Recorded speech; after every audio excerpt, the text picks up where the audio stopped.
907 Super Talk 99.7 WTN. Hey, how are you? My name is Chris Hand. Show's brought to you by our friends at Better Water LLC, water filtration systems, water softeners, betterwater.com. We got a lot to get to today. Are you super excited? Woke up this morning, thought it was Friday. Turns out it was Thursday, and the boss is mad at me because I forgot about the meeting yesterday. Yeah. So, completely different, actually. I was walking through the hall yesterday and got grabbed, and I was like, oh, no. Okay, you tell me. If I miss the meeting with the boss, there's a window of opportunity for me to turn the car around. But I didn't even get a text from the boss. So at that point, one would have to surmise that the boss was actually okay with the meeting being missed. Right? Is that just me? It's a fair thought process. He got to go to lunch earlier. And I was under the impression that it was probably next Wednesday. There's also a good chance that I didn't know it was Wednesday. Yeah, I forgot yesterday was Wednesday, to be fair. I thought yesterday was Tuesday. Plus, we were riding high. You know what I mean? We had a good show yesterday, so I do what I do. I slap hands and I get out of here. I don't want to linger and ruin it. You know what I mean? Because there's always that there's that opportunity. We had a great show yesterday. Monty Fritz was on the air with us. If you missed that interview, it's podcasted. It's isolated on YouTube. All the things. Do you know that he's having a big rally in Lebanon now? Did you see that? They're doing a big rally in Lebanon, Tennessee. Where is it at? Hold on, I got it somewhere. Hold on. Farm Bureau Expo Center in Lebanon, July 20th. That would have been the night of the debate, but John Rose and Marsha Blackburn no longer want to debate. We're going to ask John Rose about that. He's actually coming on the show. He's going to be in studio on Tuesday. And we're going to be very fair with Congressman Rose, just like we were with State Representative Monty Fritz.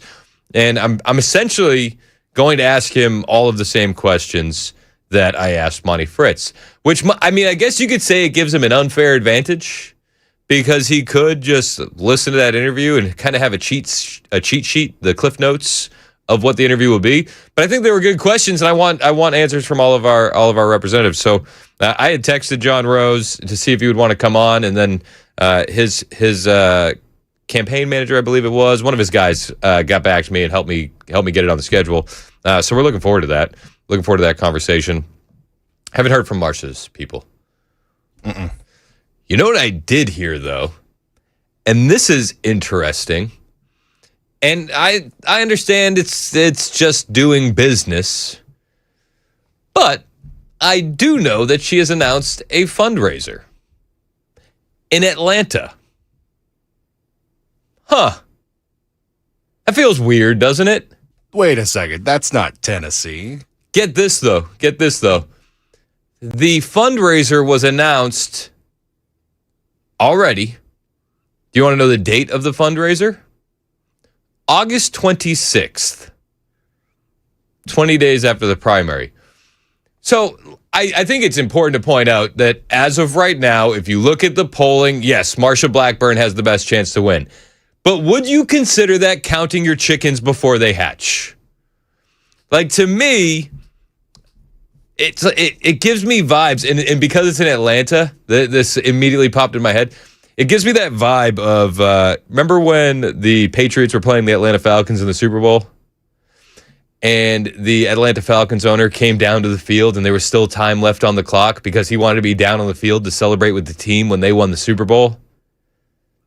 It gives me that vibe. I don't know. It's circulating around.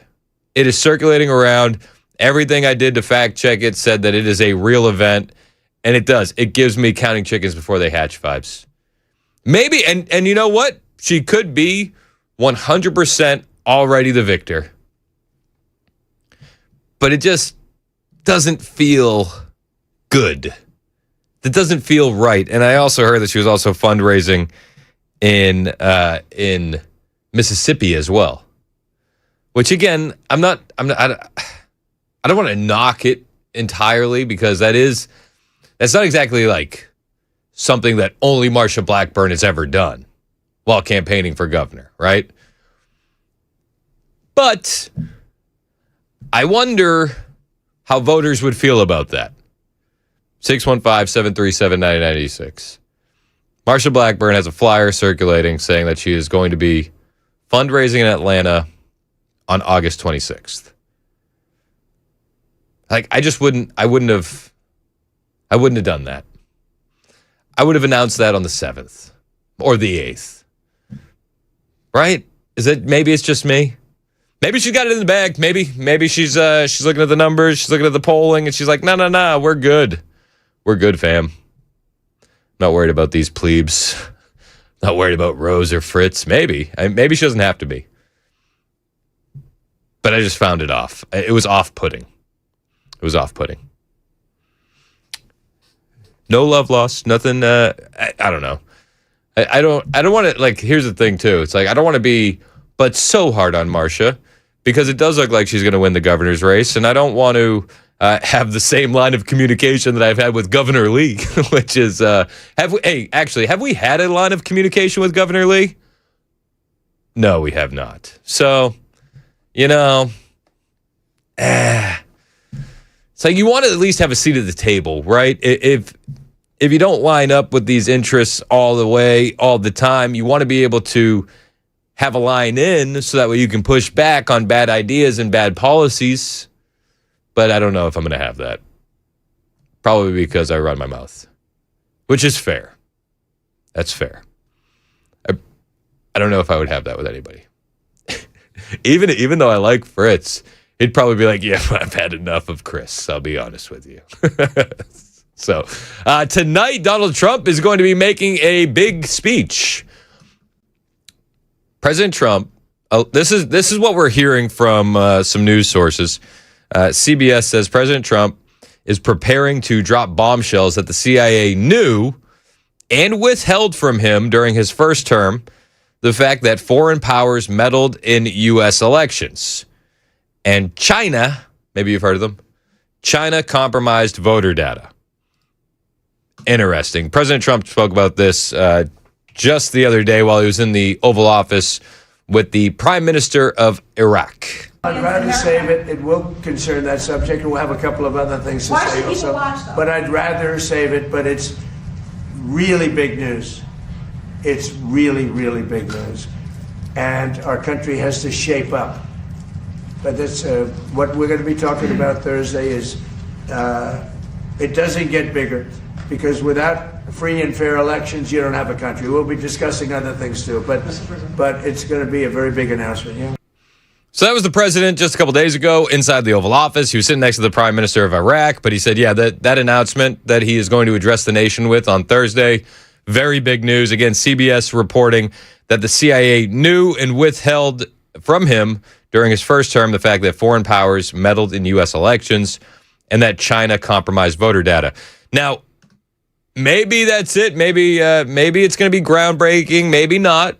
I think that there's always the opportunity that it's not going to be groundbreaking. But one of the things that I do find interesting is that CNN is trying to get out in front of it and debunk it already. What evidence is he going to present about the election that he lost? I'm with Joe. I think it's not good to prejudge a speech that hasn't been made yet. But there has been speculation that investigators have found that there may have been foreign interference or attempts at foreign interference in 2020. Okay. Now, it wasn't that many years ago, as Joe pointed out, that we were all aflutter about foreign interference in our elections. If he has allegations you don't think the results and evidence, don't you want to know it?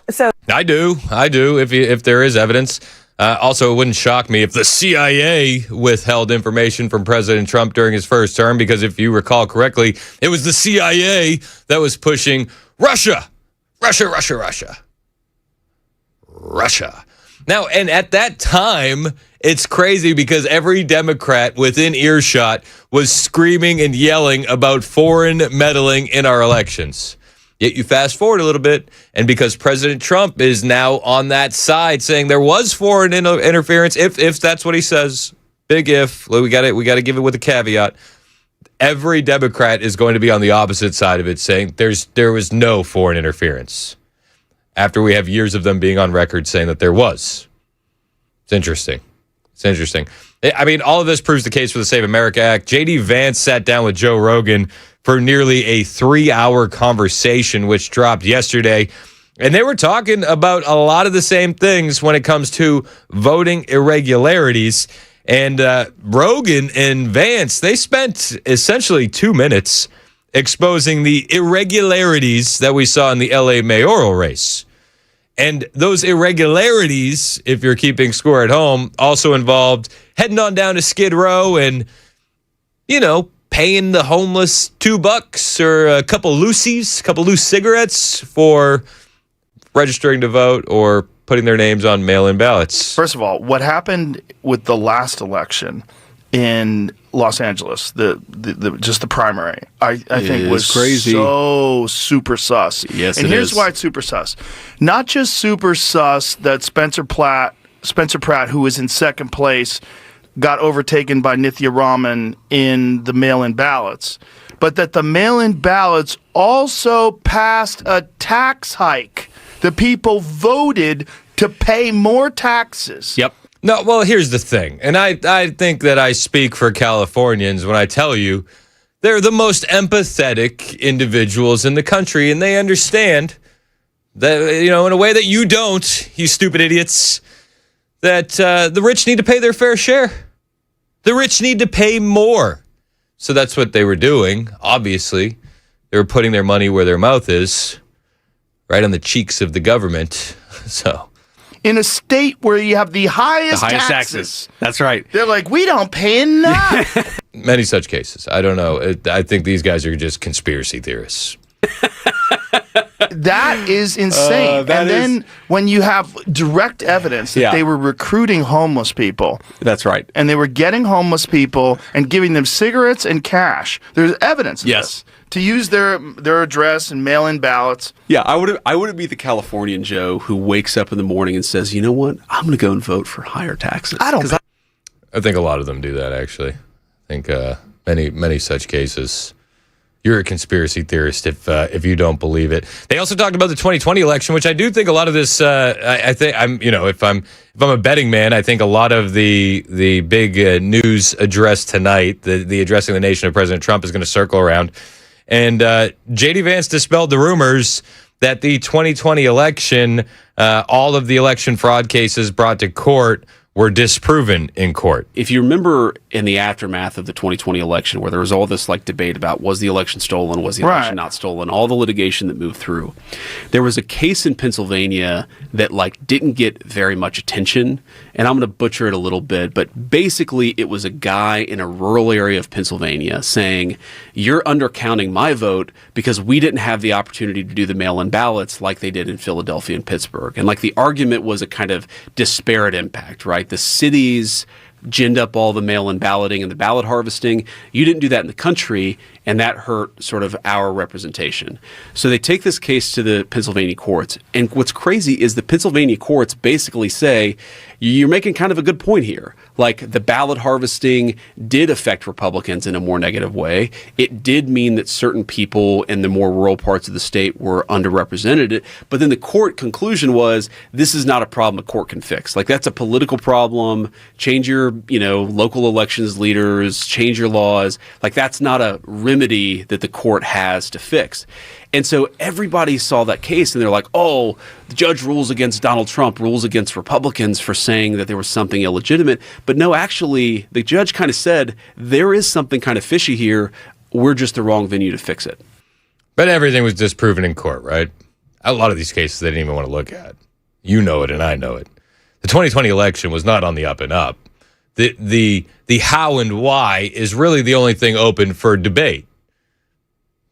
Maybe we'll get some answers tonight when Donald Trump addresses the nation. It's going to be 9 o'clock Eastern, 8 o'clock Central. It's absolutely going to dominate the conversation on 99.7 WTN tomorrow, I can assure you. But real quick, just a programming note. And I'm telling Mason for the first time. I saw him perk up because this is how I do it. I've stopped telling Mason when I have guests coming in, and I just announce it on the air and hope he's paying attention. We've been trying to get Danielle Chaffin in. Oh, huge. Our trucking expert. And she's going to be joining the program tomorrow, either in the 10 o'clock or the 11 o'clock hour, and she's going to hang out for the entire hour. Did you see that the guy, the illegal alien, that he killed a bunch of people driving a truck? I don't know the specifics, but insert here. He got sentenced to 4 years in prison. What? That's it. But Derek Chauvin, who had the crime of arresting a bad guy that then overdosed on fentanyl, he gets 22 years. One of these things is not like the other. We'll talk about that later. And we'll definitely talk about it tomorrow with our friend Danielle Chaffin. I'm really actually excited to have Danielle back on the show. She's an invaluable expert when it comes to the trucking industry. And a lot of people are looking at the trucking industry and they're like, yeah, there's a lot of issues here, but nobody's addressing the actual problem, which are the companies. The companies are the issue. So I'm really looking forward to that conversation. On the way, I got more from JD Vance pushing the Save America Act. They're trying to find creative ways to do it, because if you need to do it a 60-vote way, it seems like Republicans are just sitting on their hands and dragging their feet. So we'll bring you that. We'll talk a little bit about Iran. We'll talk about this Pennsylvania Defense and Investment Summit thing. You know, the thing that they had yesterday with President Trump and more. A lot to cover, a little bit of time. It's 9:23. This is Super Talk 99.7 WTN.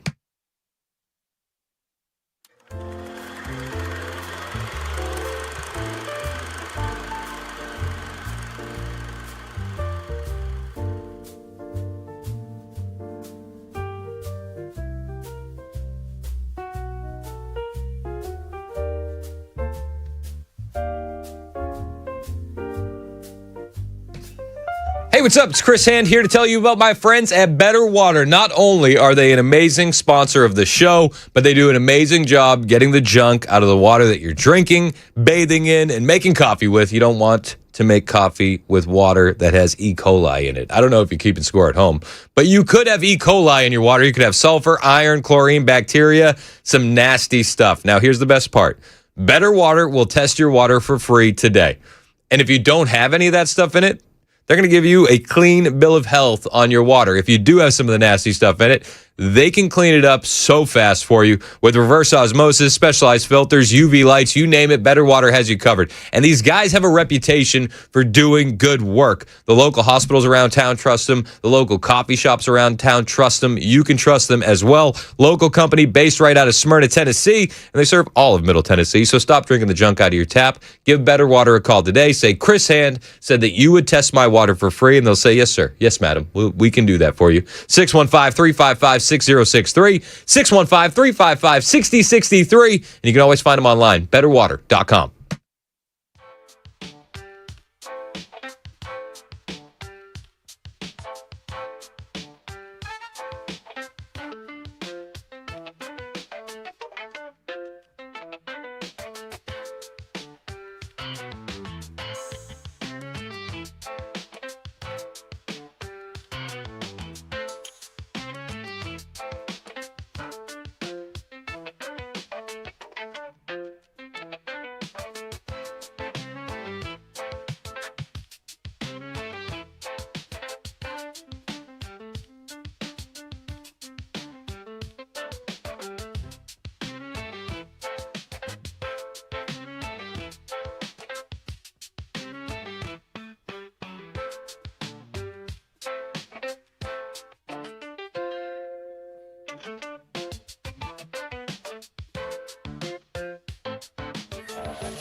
$10 was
Up ahead, the FCC is about to lower the hammer on ABC's The View.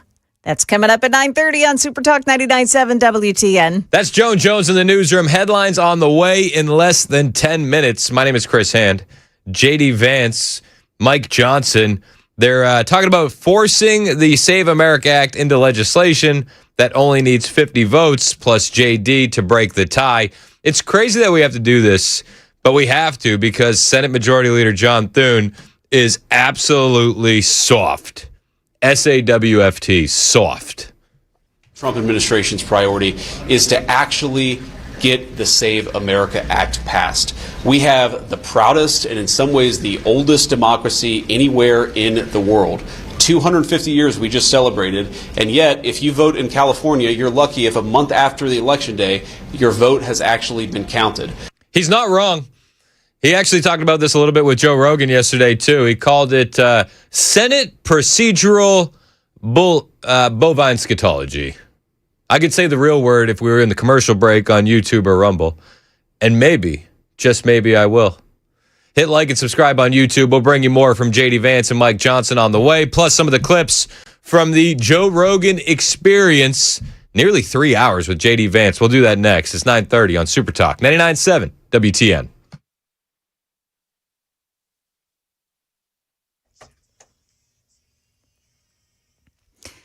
Good morning, I'm Joan Jones with your top stories. A former Montgomery County teacher has been arrested for showing a nude photo of himself to a female teenage student. But his arrest comes months after the incident, which was March 9th. The girl's parents telling WSMV4 that teacher Matthew Vetter claimed it was just an accident. Like your grandparents used to tell you, where there's smoke, there's fire. And we knew that there was a fire there. She believes she stood up for what was right and that moving forward, there won't be more victims from him, at school at least, because she spoke up and had a backbone.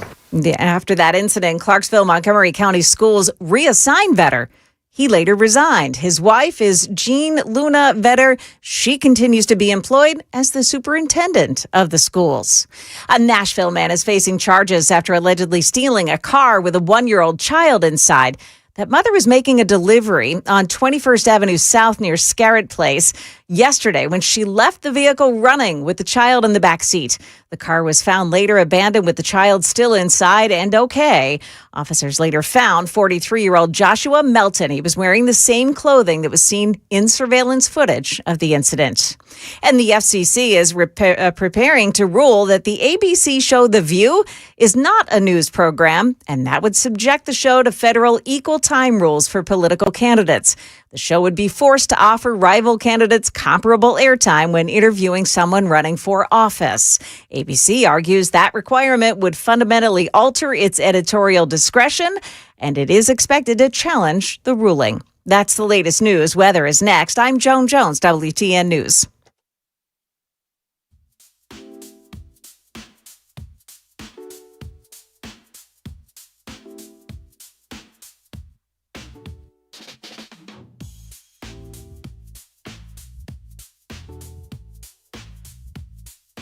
Hey, what's up? It's Chris Hand here from my friends at the Glock Store. These guys always know how to throw the biggest and best events, and they got one coming up. 2, actually. Friday, August 7th and Saturday, August 8th. I'm going to tell you about both of them. Let's start with Friday. It is an exclusive access, limited availability, O-Site and Glock Store VIP event. So you check in on Friday morning between 9 and 11:30. The event starts at noon. You're going to get a meet and greet, an approach photo shoot with featured guests, Short Shot Tony, who is hilarious, and Justine Williams, the USPSA's youngest grandmaster with 24 national championships and 8 world records. You'll get a first look at pre-release O-Site optics, hands-on range time with great guns in those O-Site optics, expert instructions and CCW tips and tactics, a catered lunch, a VIP gift bag worth over $2,000, including a new O-Site optic. Now, you have to pay for those tickets. It is a VIP event. You can get the tickets at glockstore.com/VIP. If you're busy on Friday, or if they run out of tickets, there is a open to the public event on Saturday, August 8th. O-Site Day of the Glock Store from 9 a.m. to 6 p.m. You get hands-on range time with new O-Site optics, in-store discounts on O-Site optics, great O-Site raffle giveaways, and free O-Site swag while supplies last. And there's going to be food trucks on site, so you won't go hungry either. Both days are going to be awesome. It depends on what you want to do and what your schedule looks like, but you can find more information on both at Glockstore.com, and you can get your tickets at Glockstore.com/VIP.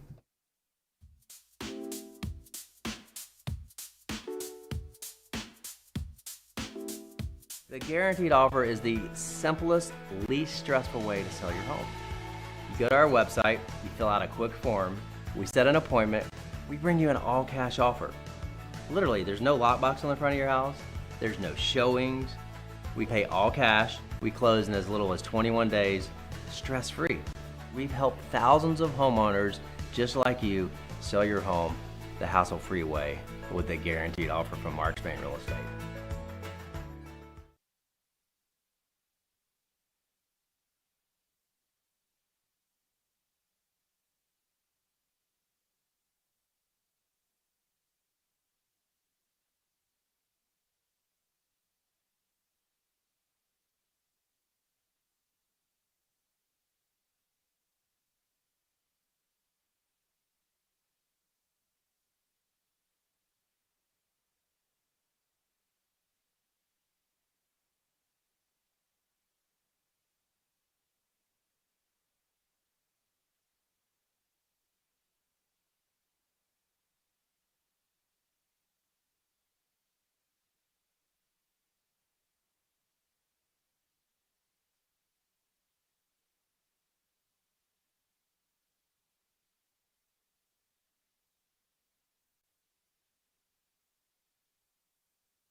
"38 minutes past the hour. This is Super Talk 99.7 WTN. Hey, how are you? My name is Chris Hand. Show's brought to you by Better Water LLC, water filtration systems, water softeners, betterwater.com. You can listen to the show on all the apps, iHeartRadio, TuneIn, the FM dial. You can watch us on Super Talk TV. Now, apparently, with more seizures. Mason's shaking his head. Here's the thing, and I'm speaking directly to the YouTube chat today.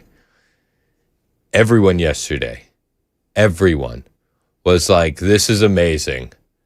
The improvements made by the new director of algorithm tickling has really upgraded the whole YouTube experience. And now Now everyone on YouTube is saying that the upgrades from the director of algorithm tickling, it's leading to seizures, which isn't a laughing matter, my friends. No. And it hurts Mason's feelings. So.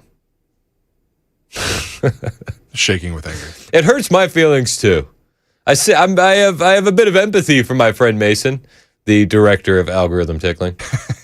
I'm rolling with that name. That's it. What was the official title they gave you? Executive audiovisual producer. Yeah, no, director of algorithm tickling sounds way more official. It does. DAI. Ooh, it's a little. Or DAT. DAT. DAT. Where did I get the I from? Maybe I was thinking DEI. Yeah. Speaking of DEI, I didn't mean to do this so soon. Uh-oh. But we'll get to the JD Vance, Joe Rogan stuff on the Save America Act in a second. This doesn't always happen,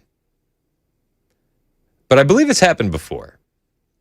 Found myself agreeing with The View yesterday. What? I did. I really did. And you know, maybe it's the new hold screens on YouTube doing something to me. Maybe. But I did. I found myself agreeing with The View. And also, I have found myself actually getting rather frustrated with this revisionist history on Lindsey Graham. Because nobody liked Lindsey Graham before he passed away. And, you know, God rest his soul. I hope he's in a better place. I hope he got right with Jesus. And I'm not here to kick the dead, okay? But there has absolutely been revisionist history from the conservative side of the aisle on who Lindsey Graham was over the last few days. And it's like, everybody's like, man, he was so tough. He was so tough. And he was on our side on so many things. And it's like the one clip that anybody can pull up anywhere was Lindsey Graham defending Brett Kavanaugh, which, like, I'm here to tell you, was the lowest hanging fruit and done for political reasons. Like, there was nothing stunning and brave about that. There's nothing. He was on the wrong side of every issue, essentially, for years with the actual MAGA America First movement. And when Donald Trump endorsed Lindsey Graham, we all were like, why? Why did you do that? And again, I'm not trying to kick the dead, but I do think it's important to point out there has absolutely been revisionist history on who Lindsey Graham was. Now we're supposed to be told he was a statesman. He was a statesman. Yes. A tough fighter. And I don't buy it. I never liked Lindsey Graham. And I'm not like it's sad he died. It's tough. It's sad he died. Especially that way. I mean, 71, like, let's be honest, that's young. He got hit with the Widowmaker, right? And that sucks. Like, awful. And I feel bad for his family. Like, obviously his sister really loved him. But this brings me to why I agreed with The View. Okay? I don't want to spend too much time on the Lindsey Graham stuff. But I did agree with The View yesterday, and it had to do with Lindsey Graham. And I heard you talking about in the newscast, Joan, that ABC is they're getting sued because they have to stop labeling The View as a news program. The FCC is planning to rule that it's not a news program. Right now, it's under the umbrella of ABC News, so it follows different rules than anybody else. And we've talked about that on the show a bunch. It is weird, and they shouldn't be under the news umbrella. I mean, they're an entertainment show for people who follow current events. I wouldn't classify necessarily my show a news show. I think like I'm an entertainment show for people that are entertained by news and politics. But I was agreeing with them yesterday. In particular, I was agreeing with Sonny Hostin. Come on, man. I'm here to be honest, okay, and honest to a fault at times, and this may be one of those occasions.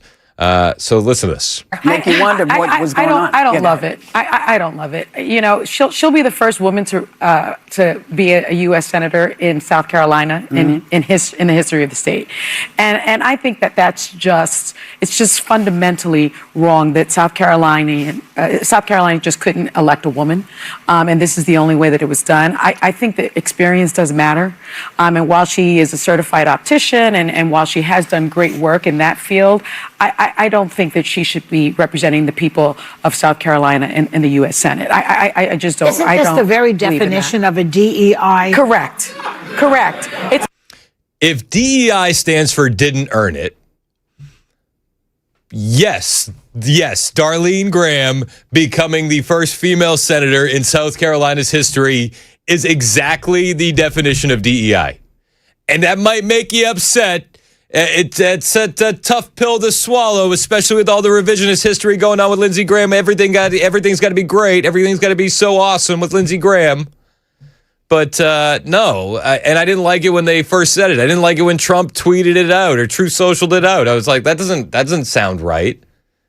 What on earth is she doing in that seat? What qualifications does Darlene have? If you guessed none, then you're absolutely right. And the same conservative movement that railed against DEI hire after DEI hire in the Biden administration, like when they put an overweight man pretending to be a woman in a high position in HHS, and we all thought, what the hell is this? Like, we have to keep it fair. We have to be honest with this. Darlene Graham has no business in that seat, and I'm not going to pretend that she does. Is that fair? Joan, do you disagree? Joan, I'm sorry. I'm like so totally listening to something else. Joan tuned out. I'm sorry. I was listening to some porn music. Okay. Thanks, Joan. Yeah, you're welcome. Darlene Graham shouldn't be in that seat. That's a DEI hire. Oh. She's a place marker. She's not going to be there for long. And what they didn't want was for somebody to be in there that... liked America? Well, you think she doesn't like America? If she's anything like her brother, she's going to have a lot more of an affinity for foreign nations like Ukraine and Israel than America First policies. Yeah. Yes, that was a problem with Mr. Graham. Sure was. So, yeah, I agreed with the view yesterday. And I don't think it had much to do with the epileptic hold screens on YouTube. But it might have. It certainly might have. All right, moving on. I had to get that off my chest. You have to shake it off, though, you know? I had to get that off my chest. Stop watching it. I saw the clip and I was like, they actually are right. If we can roast Ketanji Brown Jackson for not being a biologist and the DEI appointment of that woman, then we have to look at this and say, yeah, didn't earn it. Like, I'm sorry. She won't be there long. I know, but she shouldn't have been there at all. And the only reason she's there is because of stupid empathy and feelings. And in the conservative movement, I don't think that we have time or room for stupid feelings and empathy. We got to get business done. And I don't think she was. Amen. No, I get you. I don't think she was the right choice. That was President Trump's choice. And I disagreed with it when I saw the Truth Social post. Yeah. But and Trump endorsed Lindsey Graham for that Senate seat, and I disagreed with that. And everyone in the audience also disagreed with that. Yeah. Everyone did. Do you agree with me that there has been revisionist history on the career of Lindsey Graham over the past few days? I was shocked by how effusively he was praised post-mortem. I didn't get it. I didn't think that was how he would be remembered because it's not how I remember him. I don't think it's been cool. Yeah. Again, I don't want to like kick the guy while he's, right. 6 feet down, but it's just like, what are we doing? Like, it doesn't make any sense at all. I'm with you. All right. Well, thank you. Thank you for your attention to this matter. You can get back to your music, Joan. Okay, thanks. Joan loves some good music. Yeah, oh yeah. She just watches it for the music. That's all. That's it. I appreciate music. She's a music aficionado. All right, so moving on, let's get back to the matter at hand. Save America Act. They're going to be trying to work interesting ways to get this done. J.D. Vance and Speaker Mike Johnson, they're trying to force the Save America Act into legislation that will only need 50 votes plus J.D. Vance as the tiebreaker to advance it. We know that we have in certain jurisdictions illegal aliens who are casting ballots. We know that 80+% of the American people want you to show a voter ID in order to vote. And yet there are a lot of big blue states that make that impossible, will in fact criminalize the act of asking for an ID in order to vote. Why would you criminalize asking for an ID in order to vote unless you wanted to encourage and promote cheating? So this is an important priority for the administration, but more importantly, it's an important priority for the American people to save our elections. The way you save America is by bringing election integrity. It's something that matters. It's a shame that the Democrats aren't going to help us get this done, given that a majority of Democrat voters actually want us to have election integrity in this country. But we've got a good piece of legislation to support the troops, support the farmers, and get Save America Act passed. This, of course, is the first step, but it's an important step. We're going to take it together. We're going to be successful, and we're going to keep on working at it from there. Thank you. I mean, I agree with a lot of what J.D. Vance said there, except for the part where he said we're going to be successful because you're still going to have to get it through the Senate. Hopefully they will be successful. Hopefully. He went on to say that you'll hear the Democrats say that cheating isn't in American elections. Well, it's not that frequently in American elections. Some midterm elections we think we're going to win, but ultimately that's up to the American people. But we also think we have to do everything that we can to discourage cheating. Because you will hear Democrats sometimes say, and I love this line, I can't help but laugh at it, cheating isn't that frequent in American elections. Any frequency at all is a problem. A single ballot cast illegally in an American election is in fact the theft of the ballot from another American citizen, from an American citizen who deserves to be able to vote. So you're right. You know, the elections, in some ways, the process is already getting started for 2026, but you don't pass a piece of legislation because you think you're going to immediately benefit from it. You pass a piece of legislation because you think the American people are going to benefit from it over the long haul. We have to do it. Save America is not mainly about 2026, to your question. It's actually about saving America's elections well into the future. So that's J.D. Vance with Speaker Mike Johnson yesterday. Also yesterday, the Vance-Joe Rogan interview dropped, nearly 3 hours. And they talked a lot about what we've been speaking about just moments ago, that they think the California election was stolen. It's one of the reasons why you need the Save America Act. And they had some things to say about one Gavin Newsom. We'll talk about that when we get back. 9:51, it's Super Talk, 99.7 WTN.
Hey, it's Dan Mandis from Super Talk 99.7 WTN and Nashville's Morning News. I'm here with Chris from USS, United Structural Systems. He's checking out my basement, my foundation, my crawl space to see if there's anything wrong. Fingers crossed.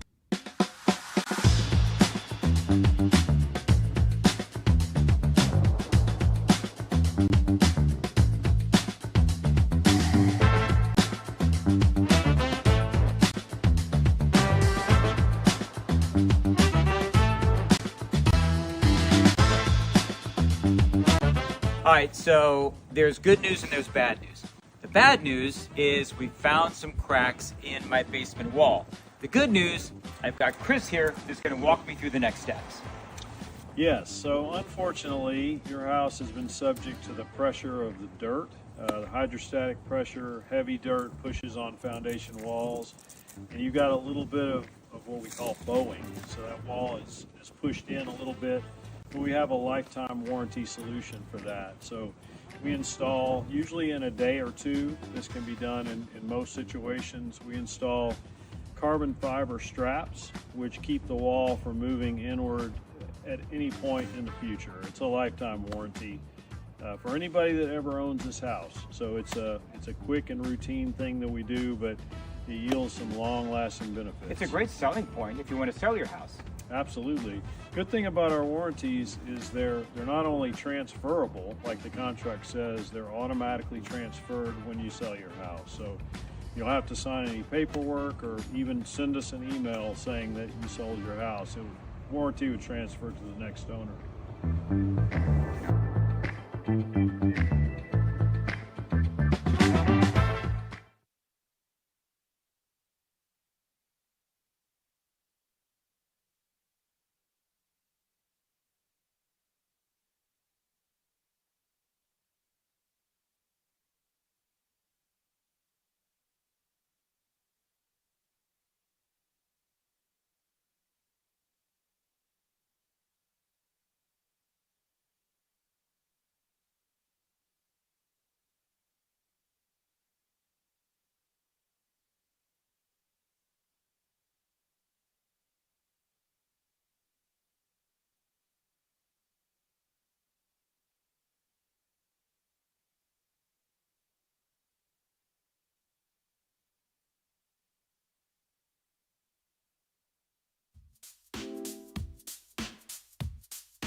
Up ahead, a hiring event as the TBI assembles a new crime task force team here in Tennessee.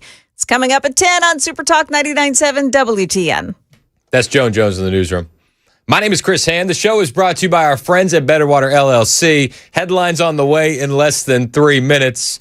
Somebody was very upset that I agree with the view. I lost a text message, but somebody said, "What am I listening to?" I apologize. Broken clocks, man. Broken clocks. They're right about once in a millennium. Every now and again. We also want to talk about JD Vance and Joe Rogan. They sat down for a 3-hour conversation. I could play the clip about Vance saying that UFOs and aliens are actually demons, but then I'll get that one random guy tweeting me, who always does. He's always like, "What do you mean? That's not possible." I'm like, why are we so upset about this all the time? God created aliens too. It's like we're all equal in God's eyes. Maybe, I don't know. God created demons as well. Yeah. So, but let's not focus on that part of it. You know, we'll focus on midterm elections. We think we're going to win other parts of this. They called Gavin Newsom full of you know what. And I think that they're 100% right. And part of me sees this, and I'm like, Vance has his eyes on 2028. This is one of the reasons why I think he's doing the podcast circuit already. And Gavin Newsom has his sights set on 2028. I don't know if Gavin Newsom will be the nominee. He's definitely going to be one of the front runners. I think we actually have a better chance of AOC being the nominee, if I'm being perfectly honest, or Stephen A. Smith. And it's because of the mountain of hypocrisy that Gavin Newsom would have to deal with.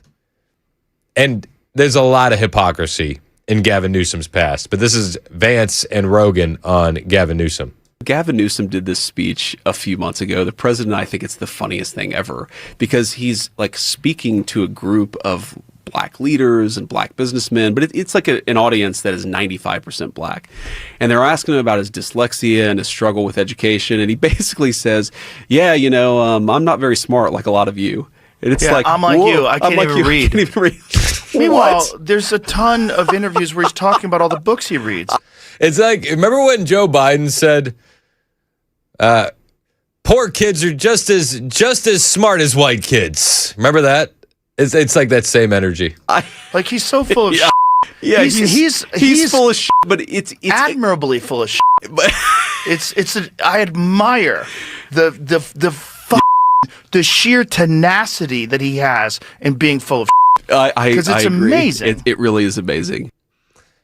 If you're going to give him credit for anything, it is the admirable levels that he is full of it. 10 o'clock, Super Talk, 99.7 WTN.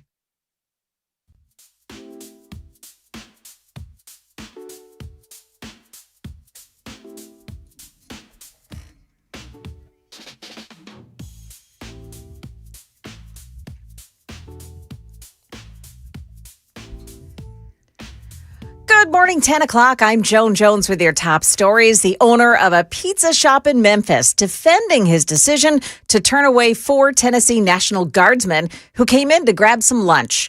Miles Tamboli says despite receiving calls and emails that call him out for what he did, he maintains he did the right thing. Tamboli has been forced to close the doors of his business temporarily for all the negative press and exposure to social media. The sharp turnaround in Memphis crime because of the task force there has led to a new statewide task force being created. Here's Memphis Action News 5's Michaela Redmond. The new statewide task force is chaired by the TBI director along with the safety commissioner and appointed district attorneys, sheriffs, and police chiefs. A total of 8 members deciding when crime in a jurisdiction is so prevalent that it threatens public safety and additional safe initiative operations are needed. TBI has been authorized to hire 32 new agents. The agency posted on Facebook about a virtual recruitment fair in Memphis on July 29th to help hire new agents. Yeah, that hiring event in Memphis, but all 32 new hires will be spread out across the state. An American Iranian citizen now released by Tehran. There is a glimmer of good news because Dina Karari, an American woman held in Iran since 2024, has been released by Iranian authorities. President Trump made this announcement on social media. He called this a gesture of goodwill by the Iranians. Her lawyer says she was subject to bogus charges of espionage and suffered enormous psychological and physical hardship. Some good news there, but her release does not change the situation here in the Middle East. The Strait of Hormuz is still closed. That's ABC's news chief international correspondent James Longman. The British government is preparing to advise its citizens to keep a stockpile of long life food, bottled water, and essential medicines, as it warns of everything from severe weather to cyber attacks on data infrastructure. The chief secretary to the prime minister saying artificial intelligence advances have threatened the country's data and water infrastructure, police systems too. The warnings, he says, are part of a broader series of updates to Homeland Defense. That is the latest news. Weather is next. I'm Joan Jones, WTN News.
It's 10:05 on Super Talk 99.7 WTN. My name is Chris Hand. The show is brought to you by Better Water LLC, water filtration systems, water softeners, betterwater.com. You're welcome to join the show, 615-737-9986. That's the phone number and the text line. Phone lines are always open on this show. I got a text here that I found, I just tickled me. I found myself tickled when I read this text. 1726, who is a liberal, I would imagine. I don't know. Maybe it's because we randomly get texts like immigrants belong here with a heart, or texts of a rainbow, all sorts of texts that say Black Lives Matter, science is real, like stuff like that. So I could be wrong. So this person 1726 texts in, take some calls. So I hadn't even read the other comments before, because we can scroll back and see the text. I said phone lines are open if you want to call in. To which I got a reply, not going to waste my time. I've got better things to do. Like, you just asked. Why ask if you're not going to join? And if you've got better things to do, right? You texted at 9:30, 9:43, 9:43, 9:43, 9:58, 10:01. Go do your better things. Go. I don't want to get in your way. It's not stopping you. There's many of better things to be doing, apparently. And then you texted yesterday. You also texted at today at 7:44, 7:56, 7:59. I have better things to do than deal with you bigots. July 13th, 5:51, 5:52, 5:54, 11:47, 11:48, 11:48, 11:49, 11:49, 11:49, 11:52. These are all different text messages from this person. I have better things to do. I'm beginning to think you don't. Maybe I'm wrong. Maybe you're just a real big fan. Maybe. Anecdotally speaking, for angry liberals, this is the number one show. July 10th, 8:09, 8:13, 8:13, 8:14, 8:15, 8:23, 8:23, 8:23. Like, do you have better things to do? I don't know. The jury's still out on that one, my friends. It's just, I have better things. I don't know. You're welcome to call in. I don't know what we were talking about that was making you so upset. But you're welcome to chime in. 615-737-9986. You can listen on all the apps, the FM dial. We're open and live on YouTube and Rumble. There's a chat over there as well. Maybe if 1726 wasn't so busy, they could join us in the YouTube chat. But, it's up to you. JD Vance, Joe Rogan on Gavin Newsom. Gavin Newsom did this speech a few months ago. The president, I think it's the funniest thing ever, because he's like speaking to a group of black leaders and black businessmen, but it's like an audience that is 95% black. And they're asking him about his dyslexia and his struggle with education. And he basically says, I'm not very smart like a lot of you. And it's like, I'm like you. I can't even read. Meanwhile, what? There's a ton of interviews where he's talking about all the books he reads. Like, he's so full of shit. Yeah, he's full of shit, but it's admirably full of shit. But I admire the sheer tenacity that he has in being full of shit. He's not wrong. I mean, if you looked up hypocrisy in a dictionary, there's a picture of Gavin Newsom. This is the guy who closed down businesses and restaurants in California during COVID, trust the science, and then found himself at the French Laundry dining with lobbyists. This is the guy that wants to ban firearms, weapons of war on our streets, and walks around with private security with firearms. This is the guy who just needs a little bit more money to solve the homelessness problem, spends billions, and then increases homelessness. I don't think they're doing it right.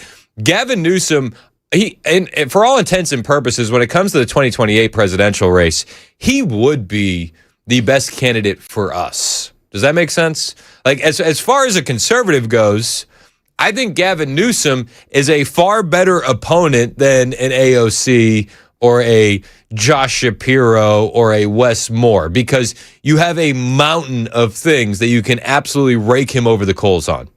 I mean, I listed a very, very brief short list, but imagine what it would look like if we did some Oppo research. I mean, this is the guy who didn't clean up his own forests and then blamed the wildfires on climate change and Donald Trump. Like, it would be easy. It would be a layup drill if Gavin Newsom was the nominee in 2028.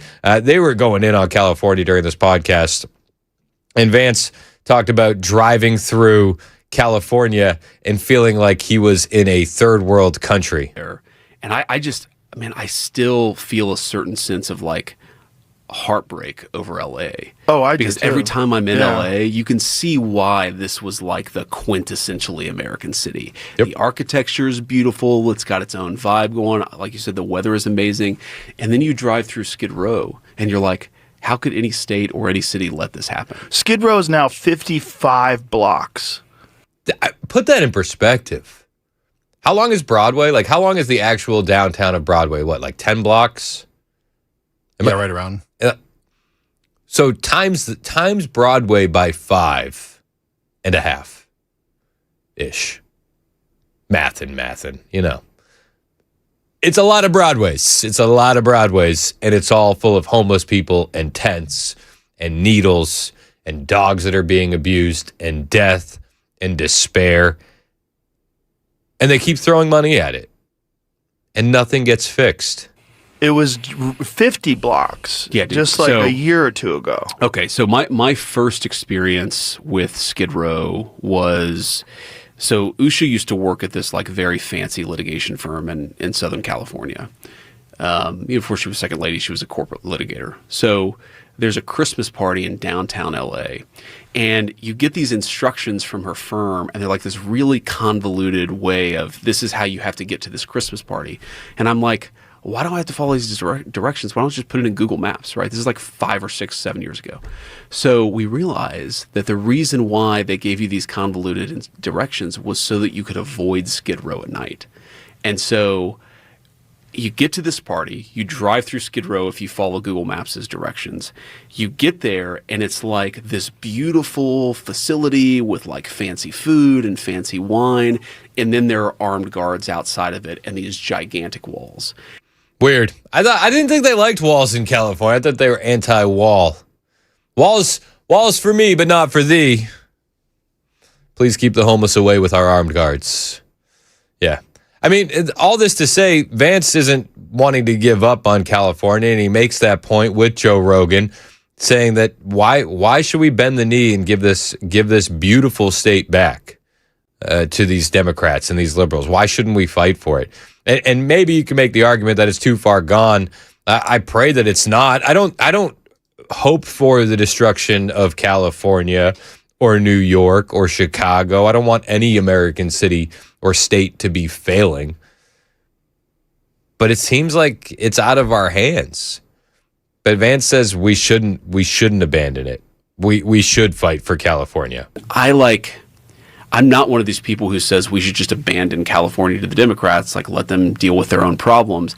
I think California is like a quintessential part of the American dream. Like if you just abandon California, you've like lost something very core to American culture.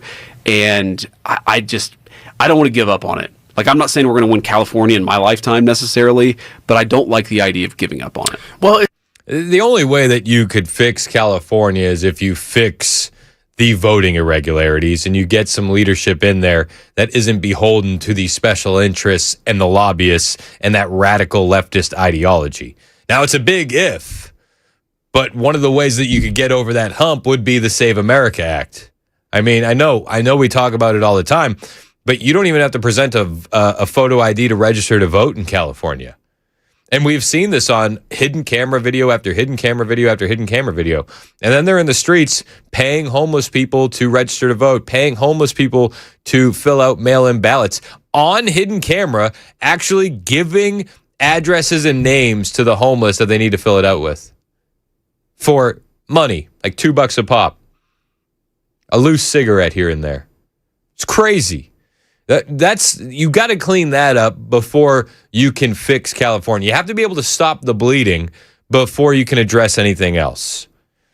The Save America Act hopefully could do that. But if the Senate Republicans won't fight for something as reasonable as the Save America Act, what will they fight for? And they're not willing to put in the work. They're not going to do the talking filibuster.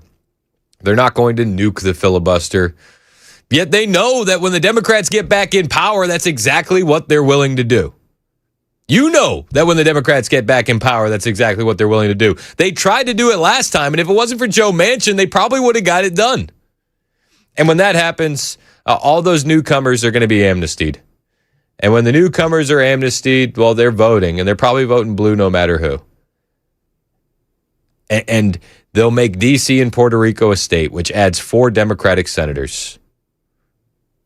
And then they'll pack the Supreme Court so that way they win every decision moving forward. This isn't like a right-wing conspiracy theory. This is what they publicly say. Like Yvette Clarke, the congresswoman from New York, she's the head of the Congressional Black Caucus now. She's on video saying, I want more illegal aliens in my district for representation. Just on video, just openly saying it. This is what these people believe.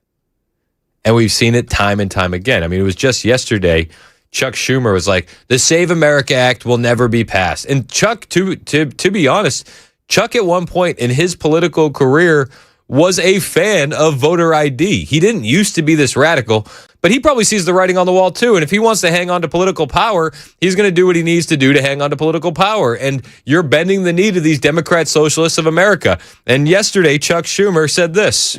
With Trump's voter suppression SAVE Act, Republicans should know by now that it ain't going to fly with us, with the courts, or with the American people. I'll say it as many times as it takes. The SAVE Act is dead on arrival here in the Senate.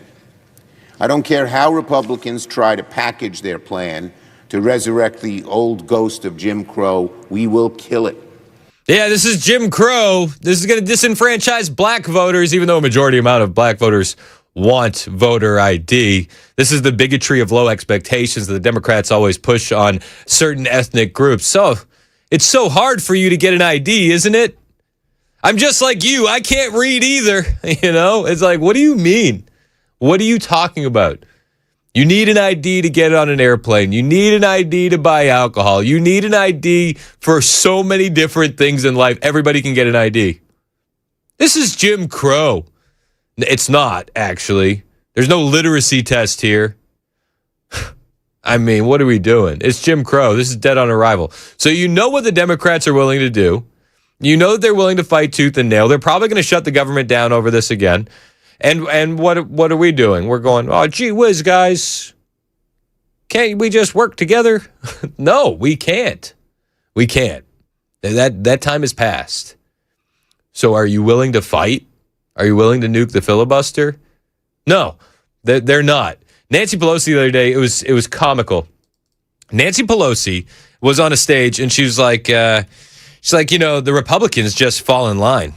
It's like, no, what do you mean? No, that's not what happens at all. And the funniest thing about the hypocrisy here is this is after she's told the Democrat Socialists of America to fall in line and make Hakeem Jeffries their speaker. Like, she doesn't even understand how hypocritical she is. But this is the Democrats for you. So she says Republicans just fall in line. If they did, we would have already had the Save America Act passed. If Republicans could just fall in line, Tom Tillis, Lisa Murkowski, Mitch McConnell, who I checked in on just a couple days ago. It's something I'll never forget. I don't know if Mitch will remember it, but I checked in on him. You can see the picture on Facebook. It was a great meeting. She says Republicans just fall in line. It's like, please explain to me how Republicans just fall in line. I got too much audio going on. Hold on one second. Here we go. Let's see if that works. Hold on. Why is it? Oh, here it is. Sorry. Here we go. Nancy Pelosi. This is Cascade PBS Ideas Festival. With a name like that, you know they're coming up with the worst ideas. We are not a monolith. We represent different constituencies around the country. As I said, your job title and your job description, one and the same, representative. So I can't go in there and say, everybody should be like me because I'm from San Francisco and this is the right thing to do. It's literally what she does. You have to listen to other people's views and hopefully across the aisle. So there are elements, exuberances in the party now that should be heard and the rest. But when we have that vote, the first couple of days of January, we will all, not me because I won't be there, they will all be voting for Hakeem Jeffries for Speaker. And then they will, as I said before, you build the consensus.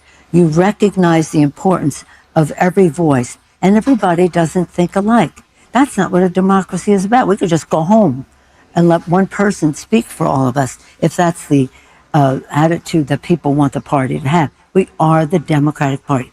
The Republican Party has a different attitude. They just do what they're told. Except they don't. So, just to recap, Nancy Pelosi says, the Democrats, well, they're not a monolith. Everybody better vote for Hakeem Jeffries. The evil Republicans just fall in line and do what they're told. Meanwhile, Donald Trump has been screaming at the top of his lungs to nuke the filibuster and get the Save America Act passed so that way we can save this country and these radical leftists can never regain power again through cheating in our elections. But we can't get that over the finish line. But Republicans do as they're told. I can't with these people. I can't. I'm really interested to see what happens tonight as Donald Trump addresses the nation at 9 o'clock Eastern, 8 o'clock Central. A lot of people are saying it's going to be about election integrity, that there may be new information from foreign interference in elections in 2020. I'm interested. I really am. I hope it's not a nothing burger. I hope there's something there that is actionable. But we'll see. We'll see. On the way, we'll bring you some more audio from this J.D. Vance, Joe Rogan interview. The conversation, as you can imagine, over a 3-hour podcast, very wide-ranging. They got into the topic of Iran, and J.D. Vance shut down the claim that Trump was blackmailed into the conflict with Iran. I'd like to get your thoughts on it. 1023, we'll play it next. It's Super Talk 99.7 WTN.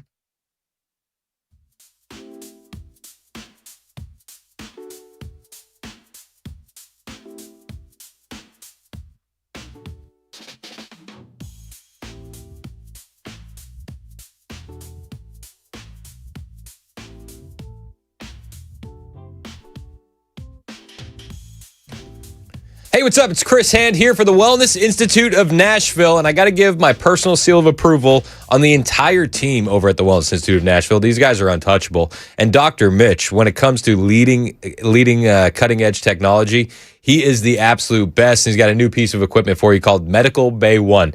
Picture this. You're relaxing what feels like an Artemis medical spaceship while it massages you, hits you with full-body red and near-infrared lasers, uses photon wavelengths to stimulate your stem cells for real tissue regeneration at the cellular level. Your cells are lighting up because that's how God made them. About half your visit is going to be soaking up that next level healing. The other half, well, you're going to step into their non-surgical spinal decompression. They're the best at it. You can get $33 off each visit currently with their Epic Spinal Special. So $33 off each visit. What you won't find at the Wellness Institute, somebody pushing surgery, somebody pushing a painful injection to get you through a couple days pain-free, and you won't find anybody writing you a prescription for opioids. No. You're going to get back to a pain-free life the right way, the real way with the Wellness Institute of Nashville. Here's what you do. You pick up your phone and you go to painisbad.com. That's painisbad.com. Or you can hit the button on your phone that it looks like a phone, and you can call 615-246-5009, 615-246-5009. Get back to a pain-free life today. Painisbad.com.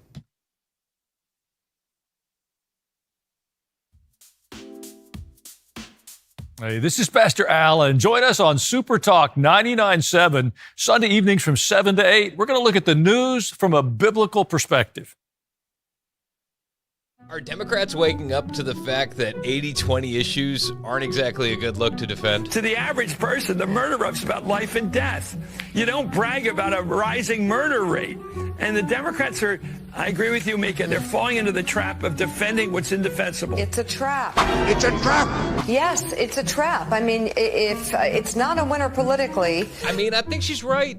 It is a bit of a trap to root for these 80-20 issues, men and women's sports, boys in girls' locker rooms. No, that's not 80-20. That's 97-3. Fair. That's 97-3. But we also have illegal alien gang member, MS-13 members, Kilmar. Democrats defend him. We've seen Democrats rooting for a recession. All these 80-20 issues, and this is what made the Democrats realize it?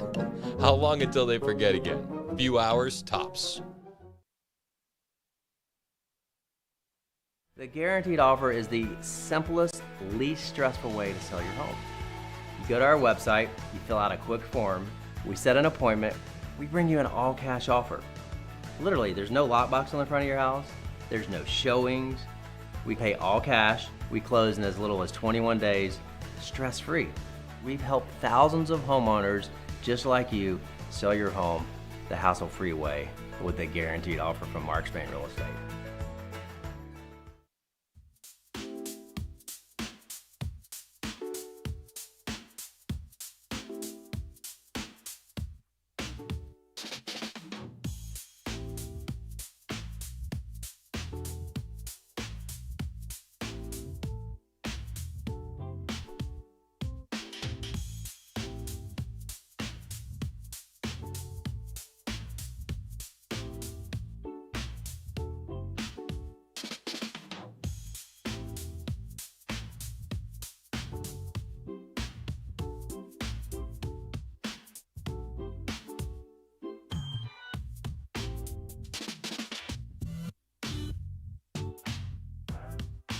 Reaction to Smyrna's new law that allows guns in local parks. It's coming up at 10:30 on Super Talk 99.7 WTN. That's Joan Jones in the newsroom. Headlines on the way in less than 2 minutes.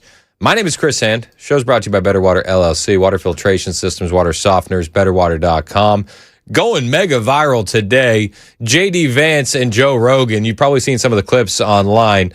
There's a lot of wild ones. I mean, there's stuff where he's talking about aliens being demons. And we could play that. We could absolutely play the clip where he said birds aren't real, and he confirmed that they were drones. I think I made that one up. Still true though. It's still factual. But I think I'm trying to hit the big ones. I didn't watch the full 3-hour interview. So if you got a clip that you thought was interesting and you did watch the full 3-hour interview, you're welcome to weigh in on the text line. You can send it to me or you can call in 615-737-9096. It's tough. It's tough to, I don't know many people that can watch an entire Joe Rogan experience. It's usually like one episode takes a couple days to get through. I was about to say, that's what I normally do if I watch a long form. Do you watch the full, I mean, people really like Joe Rogan. I get it. But I don't actually know anybody that will sit through a whole episode. My brother used to be a diehard Rogan fan. And so he would sit and be like, cool, this is what I'm doing for the evening. And he would work around it and have it playing in the background, but I couldn't sit and do that at all. I think he's super talented. I'm not taking anything away from him. Yeah, he's built a huge platform and he's obviously doing well because it's been successful for this long. But the clips go far and wide. And this is one that caught my attention yesterday. I've even heard people say he was blackmailed into this. Yeah, by a the lot Israelis. of people think that. Talking about the war with Iran, J.D. Vance saying, I've heard people say that Donald Trump was blackmailed into it by the Israelis. That's not true, dude. It's just not true. I've seen the decision making up close again. Whether you agree or disagree with our negotiation, or whether you agree or disagree with the decision to launch the campaign Epic Fury to begin with, the idea that Donald Trump is being blackmailed is crazy to me. Because again, I see the way that he makes decisions. I see the way that he processes this stuff. Like the idea that he picks up the phone with anybody and says, hey, I'm going to take orders from you. No, that's just not how Donald Trump operates. Now, there will be people that will say, of course he would say that. Of course he would.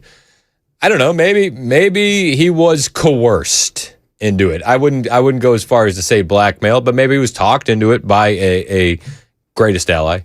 Maybe it's possible. But I would just say, as Donald Trump tries to negotiate peace, and I said this the other day, did the Israelis talk Iran into bombing more ships in the Strait of Hormuz? I mean, is that also part of the equation here? Because it seems like when they got that memorandum of understanding, our greatest ally was still pretty upset about it, and they went through with it anyway. And the Iranians, instead of following the deal, started bombing ships again. And that's why we are where we are today. We can have a nuanced conversation about the beginning of this conflict. I have a hard time believing he was blackmailed. Maybe he was talked into it, but blackmailed, I do have a hard time believing that. But JD Vance went even a little bit further, and he talked about people accusing him of influencing Trump's Iran policy on behalf of foreign governments or Tucker Carlson, and we'll bring you that clip when we get back. Phone lines are open for you as well, 615-737-9986. It's 1031 on Super Talk 99.7 WTN.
I've even heard people say he was blackmailed into this. Yeah, by a the lot Israelis. of people think that. That's not true, dude. No? It's just not true. I've seen the decision making up close. Again, whether you agree or disagree with our negotiation, or whether you agree or disagree with the decision to launch the campaign Epic Fury to begin with, the idea that Donald Trump is being like blackmailed is crazy to me.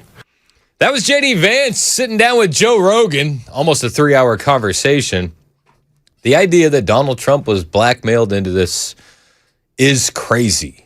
That's his words, not mine. I don't know. I'm open to any conversation. I think it's all interesting. I think at the end of the day, we're all just speculating. Nobody has any idea for sure.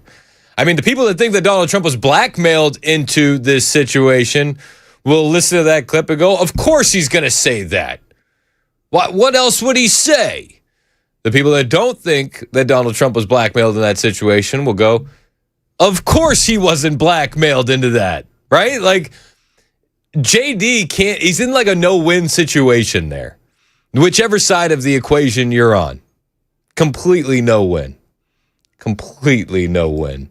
But he also had some things to say about people criticizing him for the negotiations and saying that he's controlled by some foreign government or Qatar or Tucker Carlson. And he's not exactly happy that people are attacking him over it. This was JD Vance with Joe Rogan. People are attacking me viciously for quite literally trying to accomplish the negotiation objective that the president set for the country. So what is their position? Like, are they attacking you how? Oh, it's social media posts. It's, you know, they're leaking to reporters. They're attacking me obsessively, saying that we should not be negotiating with Iran. We should just keep the military campaign going indefinitely. And that is their explicit position. And coming after me saying that, you know, people have come after me and say that I'm influenced by Qatar, that I'm influenced by foreign governments, that, you know, I take my marching orders from Tucker Carlson, and there's just so much bullshit out there. You know what he's alluding to, right? He's alluding to a lot of the internet rumors, and Fuentes says a lot of this stuff, and I mean, you can argue that a lot of it is factually true, the origin of these rumors. I don't know if he's being influenced by Tucker Carlson, but you can't argue with the fact that Tucker's son was working in his office. You can't argue with the Peter Thiel connections behind the scenes when it comes to JD Vance. And there's a lot of people out there that just don't like that when it comes to Vance, and they are using it as a ding against him when it comes to his 2028 presidential hopefuls, right? His because everybody knows he wants to be president in 2028, right? So a lot of the conversation online is steered that way. I don't know if it's right. I don't know if it's wrong. I mean, you can ding him for it. It doesn't necessarily make it true, right? I mean, Tucker was a big fan of JD for years. Tucker had JD on his show. You could make an argument that Tucker helped him get elected to that Senate seat in Ohio by having him on, what was it? What did they used to, was it just Tucker Carlson? The Tucker Carlson show? Or was it Tucker Carlson Tonight? Whatever it was. I think it was Tucker Carlson Tonight. That sounds right. But back when like Tucker was like a much bigger mainstream player, JD was always there. And then you can also be like, okay, so he's friends with Tucker, so he hired Tucker's son. Like that's not I don't think that's necessarily proof of some conspiracy. But I get why people go there. They're just connecting dots. I'm not saying that they're wrong, but I'm not saying that they're right. Those connections are there though. And obviously it's irritating Vance a little bit, and he doesn't like the accusations that foreign governments are influencing him. And I think that that's a wink and a nod towards people saying that he's being influenced by Israel. It's a wink and a nod towards people saying he's influenced by Qatar. And I think it's also funny to point out, while you can say that this is a Nick Fuentes thing, you could also say this is a Mark Levin thing. It's the horseshoe theory, right? Like they're all saying this about him. Like both sides of the extreme aisle on this topic don't like the middle ground position. And it's actually very fascinating when you look at the slings and arrows that are thrown their way. It's pretty similar on both sides of the far right and the neocon right. It just is. You'll see Nick Fuentes rail against Vance because of his Tucker connections. And then you'll see Levin rail against Vance because of his Tucker connections. I don't know. The truth is probably more in the middle. When what I'm actually trying to do is accomplish what the President of the United States told me to accomplish, which is a settlement of this that accomplishes our objectives. Iran doesn't have a nuclear weapon. We have the free flow of oil and gas. And like, I should be clear, I don't actually mind. I don't mind that let's say certain elements of the Israeli government want to criticize the deal or have disagreements about the deal. I don't even mind an effort to try to influence, foreign governments try to influence the United States all the time. Israel does it, other countries do it. It's just sort of the nature of the beast. What bothers me is actually when Americans meaning American leadership, allows that influence to affect their judgment. I hear it. I hear him.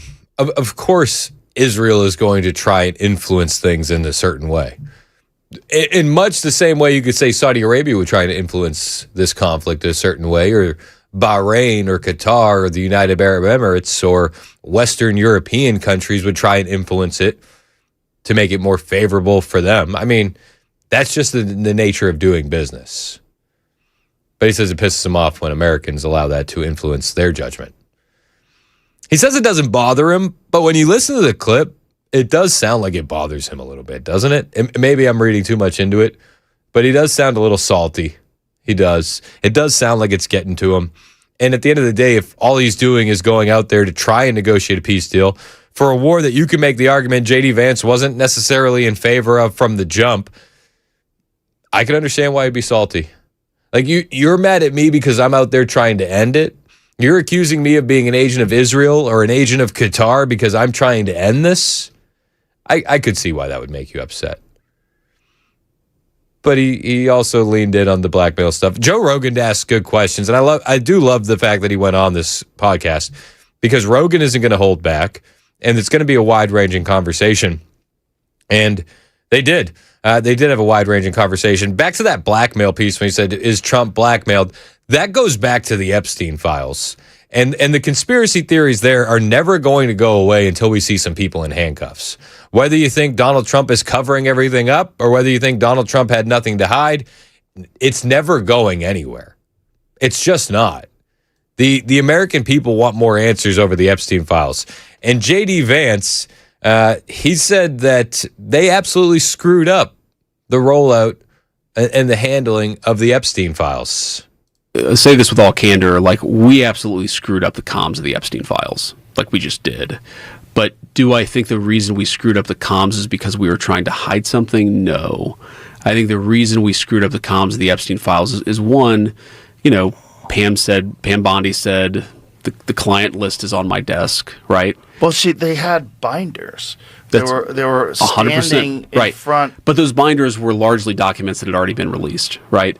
So let me try to. Well, what was the purpose of that performative display of the Epstein files? And she was saying there's tens of thousands of hours of film.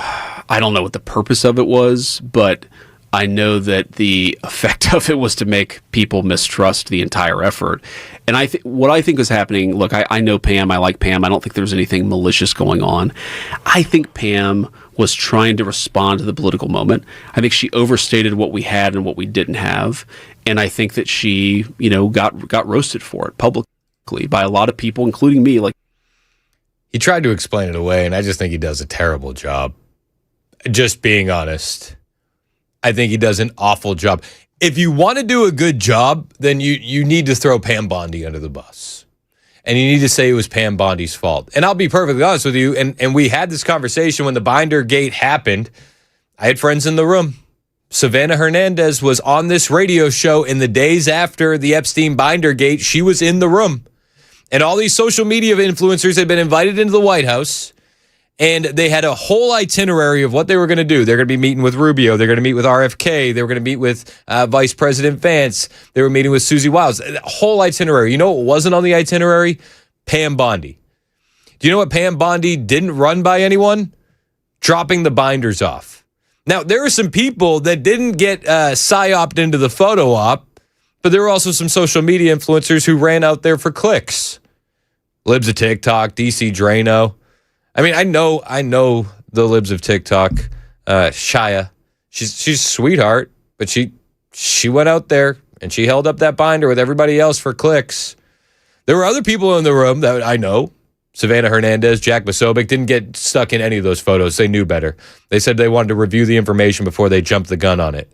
Dude, I mean, I followed Drano for a while, and then I was like, after that whole incident, I was like, I can't do it anymore. Rogan, he's they did what they did. Yep, it's not a good look, especially when you understand what those binders were supposed to contain.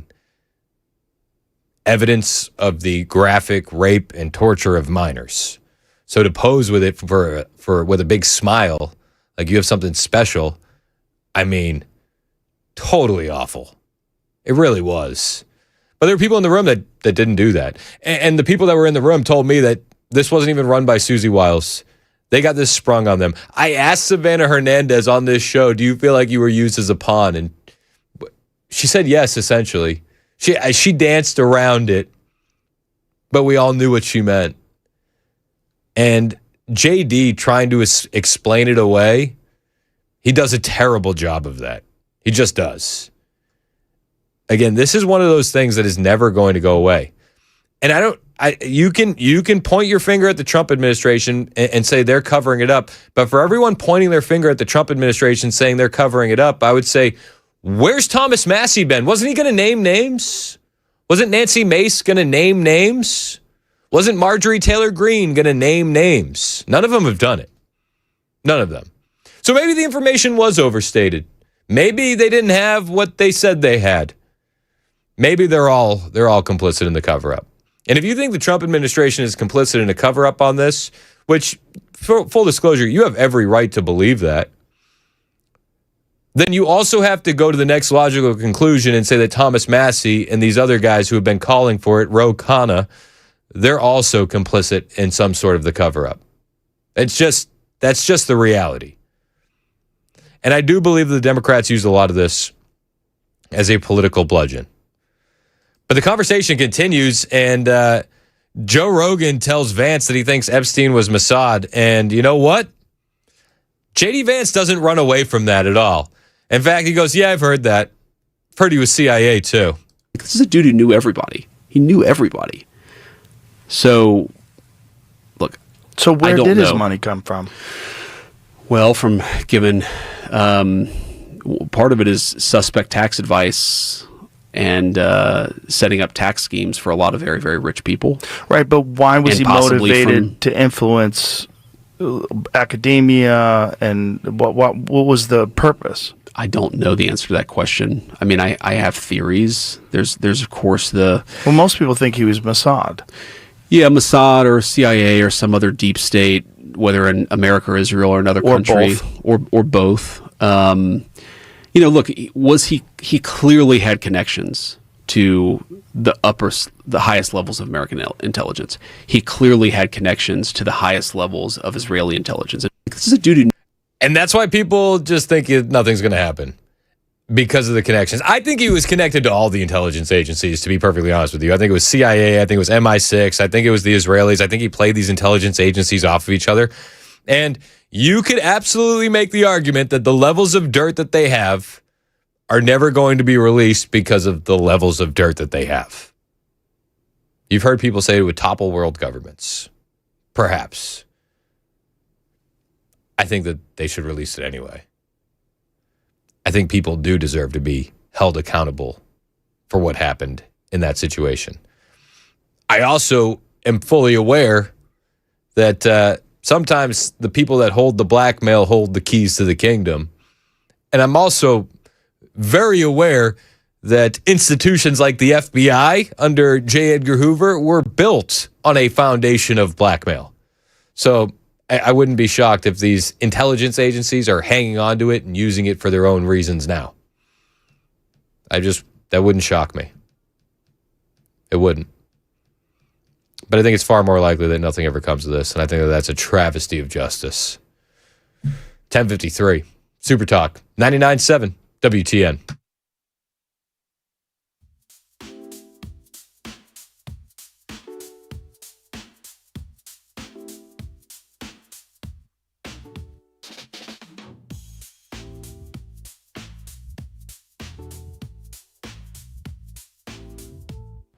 Hey, what's up, guys? It's Matt Murphy with Super Talk 99.7 WTN, and this morning we are out and about at my house, my brand new house that I've been talking about on the radio, with Nate from USS. What's up, brother? How are you? I'm excellent. How about you? I'm doing well. Good. We invited Nate out. Now, obviously, when you're a new homeowner, especially when you buy a house that's got a few years on it, you don't know what you're dealing with in terms of foundation.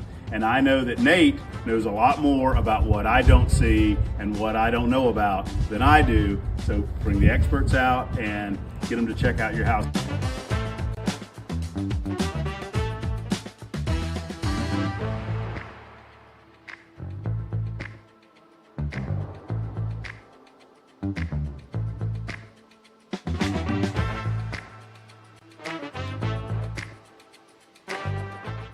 Hey guys, Matt Murphy again with Nate with USS, and Nate has just wrapped up kind of a look at the house. And Nate, what'd you find? Well, your house is in pretty good shape for the age of it. I had to look pretty hard to find it. Okay. Your house being on a slope like it is here, I think we could do a lot of good by trying to terminate your downspouts a little Okay. further from the house there. Okay. Roof water is the killer of foundations, and so if we can just get it to a positive grade to drain away from your house, I think that's real cheap insurance. You want to kind of get it out and downhill. That's right. Yeah. That's So the idea. make sure that it doesn't come right back down towards the foundation walls, causing issues, settlement or leakage. Now, if folks are watching this video and they are like, we need to get Nate out to the house to do a look. I mean, I watched you do it. It's, what, 30, 45 minutes, something like that. Yeah. To do a comprehensive kind of an examination around the house. And they just give you a call and schedule? Yeah, absolutely. You can call our main phone number, or you can call or reach USSTN.com and schedule right through the website there. Our girls in the call center will get back to you just about immediately, as long as it's during business hours. So this just makes a lot of sense, folks, for you guys to do an examination of your house like we've done, to check it out. I'm going to get those gutters done with Nate and his team at USS, and then we'll do a video and let you know how those look at the end of all of this. So thank you, guys. Hey, that'd be great. We appreciate you, brother. Matt, we appreciate you.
Disturbing details about a mass shooting in Illinois coming up at 11 on Super Talk 99.7 WTN. That's Joan Jones in the newsroom. We got the headlines on the way in less than 2 minutes. It's Super Talk 99.7 WTN. My name is Chris Hand. Show's brought to you by Better Water LLC. I got a text here. Where's your outrage that the Biden administration released nothing for 4 years? This is in reference to the Epstein files. I was outraged about that. I've been plenty outraged about that. I think that's fair. We've made that point on this show plenty of times. I think outrage during all the Biden administration and even into the Trump administration. Yeah.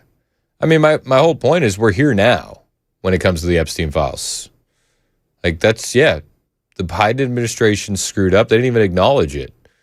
Like, and that's a point I've made on Massey and Ro Khanna and all these individuals who are coming out now. Where were you during the Biden administration calling for this information? And I literally made the point in the last segment that the Democrats have used this as a political weapon because they don't care at all other than hurting Trump. But we're here now, and I think that calling for accountability is the right thing to do. I thought I was pretty fair and balanced, actually, covering that. And I don't think it's a stretch to say J.D. Vance saying that, well, we screwed up the comms on the Epstein files is like the understatement of the year. I mean, they were caught. Pam Bondi, the top cop in the United States of America, was caught on hidden camera talking about the hours of footage that she had. She said the client list was on her desk. It's a little bit more than screwing up the comms, no? I don't know. Where's my outrage? I'm pretty outraged. I want people arrested. I've been pretty outraged. It's like, I feel like a lot of this is just rehashing the same thing over and over and over again. The only new piece of this story to me was two things. J.D. Vance fumbling the bag as he tries to explain it away, and J.D. Vance not running away from the claims that Epstein was Mossad, and also volunteering up that he thinks Epstein was CIA. I mean, that's the only new thing that I gleaned from it. Maybe you found something else that you found interesting during the interview. You can send it to me, 615-737-9986. It's 11 o'clock. This is Super Talk 99.7 WTN.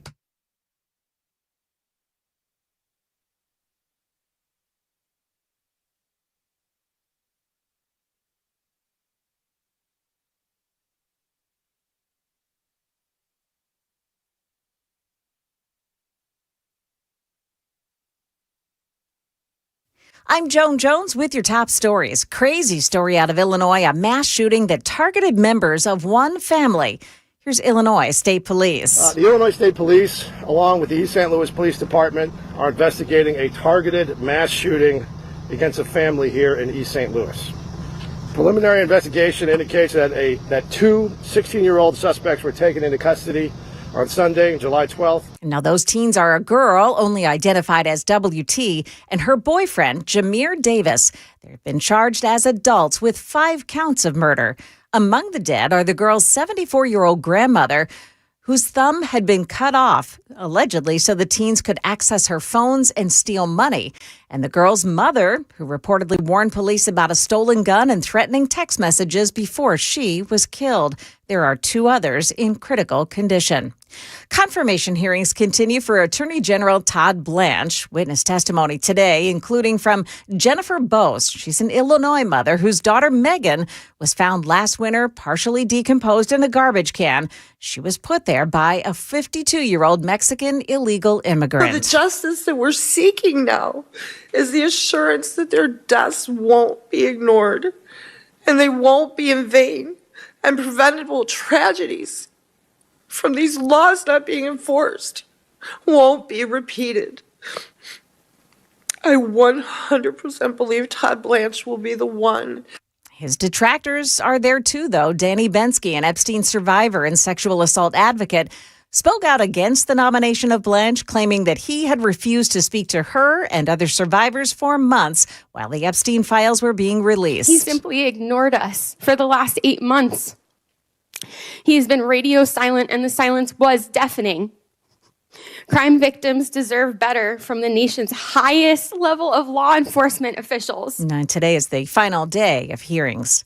Some encouraging signs about the employment landscape. The latest numbers from the Department of Labor Statistics. Analysts were anticipating a slight rise in first-time claims for jobless benefits. Instead, the number has fallen from 216,000 applications 2 weeks ago to 208,000 last week. The Labor Department also reports declines in the 4-week moving average and in the total number of people on unemployment at just over 1.8 million. That's ABC's Jim Ryan. That's the latest news. We've got your weather next. I'm Joan Jones, WTN News.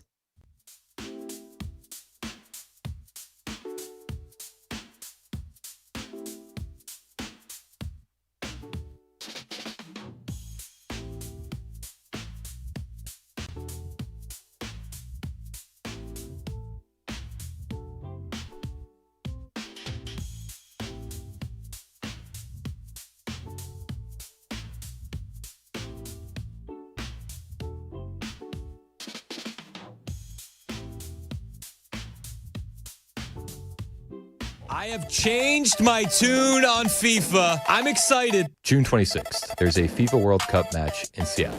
This was designated as the Pride match. So it's going to be the gayest soccer game you've ever seen. And everybody was really excited about it. And it's in Seattle. So you can only imagine there's going to be like naked bicyclists and like a lot of penises. Way too many. Yeah, more than none. The teams that were selected to play in the super gay soccer game, Iran and Egypt. No. It's like, this has to be a troll. Both of them have like in Iran, if you're gay, that's like jail for life. And I think that's them being like lenient. More. Yeah. And Egypt also has draconian anti-gay laws. Yeah. I've never been so excited for a soccer game. Oh.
It's 11:06 on Super Talk 99.7 WTN. My name is Chris Hand. The show is brought to you by Better Water LLC. Water filtration systems, water softeners, betterwater.com. You can listen to the show anywhere. iHeartRadio, tune in, the FM dial. You can watch us on Super Talk TV. That's on YouTube and Rumble. Hit like, hit subscribe, share the show with your friends. If you missed our interview with gubernatorial candidate Monty Fritz yesterday, that video has been posted on YouTube.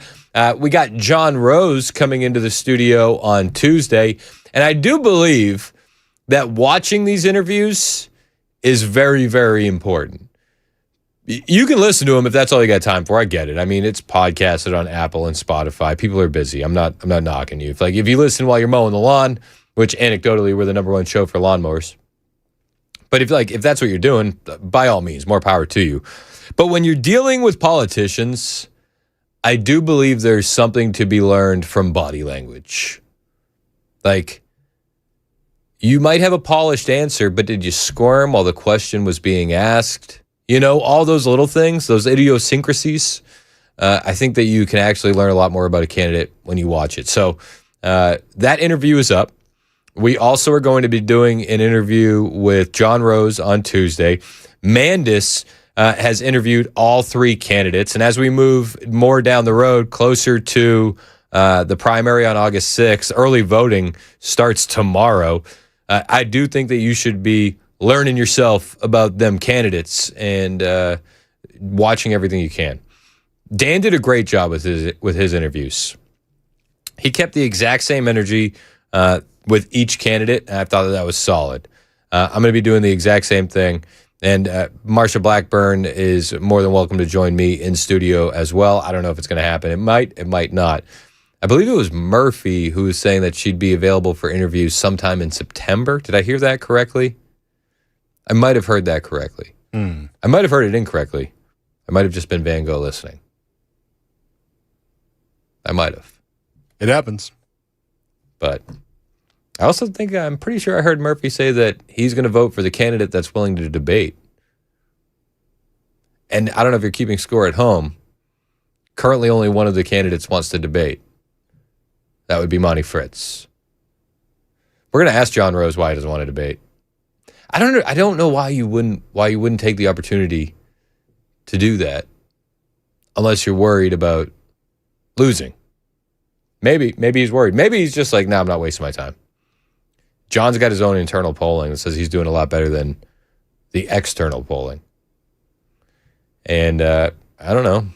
The polling doesn't look good for Monty. But if you're going by the road sign indicator, I see a lot more Fritz signs than I see anybody else. So there's something to be said about that. Monty is actually going to use the day of the 20th, which was supposed to be the debate, and he's going to have a rally in Lebanon, Tennessee. I'm going to try and go to that. I think that would be interesting. And I wonder what the crowd's going to be like. So, keep your eyes on the socials for all of that. In the meantime, I want to talk about this. They had a press conference today. It was Rubio, it was Bissett, and it was Stephen Miller. And the entire press conference circled around the resurgence of political terrorism. And if you follow history, it's like it doesn't necessarily repeat, but it certainly rhymes. And it does feel like we're kind of in a pattern like we were in the 70s, where the Democrats were getting extremely radical. And these Democrats in the 70s, it doesn't get talked about that much, but they were political terrorists. The Weather Underground, the bombing of political offices, and more. They were very, very terroristic. And Rubio was talking about this resurgence that he's seen in political terrorism. Country, so many people in positions of power have repeatedly dismissed acts of violence and even terrorism as legitimate forms of political expression, so long as they served a left-wing cause. It is why during those so-called George Floyd riots in the summer of 2020, as criminals and extremists burned and looted their way through America's great cities and nearly brought the country to its knees, city governments all across the country simply refused to prosecute the people conducting these acts of violence and terror. Many such cases. It is the reason for the now infamous image, maybe you all recall this, of a news anchor from a very prominent agency, a news anchor standing in a neighborhood consumed in flames. Meanwhile, the chyron on the bottom read that the protests were mostly peaceful. This was something worse than a double standard. Left-wing violence was not just excused, it was treated as sacrosanct, a protected class unto itself. That era has to end. Rubio is 100% right. And everybody remembers that moment. It's fiery, but mostly peaceful. I mean, it was such an iconic moment that we lifted that for the name of our podcast with myself and Mandis and Murphy. Mostly peaceful. We're actually recording an episode today. Drops on Saturday mornings. It was an iconic moment. And we all watched what happened during the Summer of Love. And not even just what happened, but what didn't happen. You know, they'll tell us that January 6th was an attempt to overthrow the government, but they never tell you about Antifa injuring the Secret Service agents outside the White House that spring. Ever. the spring before the Jan 6 Fedsurrection. Rubio goes on in front of dozens of global officials. He talks about leftist terrorism in plain terms. You came here. You are here because 2 weeks ago, a 72-year-old woman was burned on over 80% of her body in her own home in Greece, and she died, executed by a firebomb because her daughter dared to stand for office. You are here today because for 5 days this winter, the lights went out in Berlin, the longest blackout in the city since the Second World War, sparked by an attack that left tens of thousands of households without power in the freezing cold and left an 83-year-old woman dead. You are here and you came because a month after that Berlin blackout, a French 23-year-old succumbed to traumatic brain injuries, beaten to death on the streets of Lyon by a group of far-left militant thugs. You are here because your political leaders are being attacked and stabbed and shot in your streets, because your businesses have been bombed, because your railways have been sabotaged, because your police officers have been beaten and burned. You are here because this is real, and it is getting worse, and it can no longer be denied, and it can no longer be ignored, because it is time to crush this evil forever. He's absolutely right, and it does get ignored, and it does get looked over, and it gets looked over and ignored by everyone on the left. It wouldn't if it was right-wing extremism, but because it's left-wing extremism, probably better if we don't talk about it. Probably better if the media doesn't cover it. Probably better if the politicians don't address it, because it's their side. Rubio is on point here. Today we face a new wave of this old evil.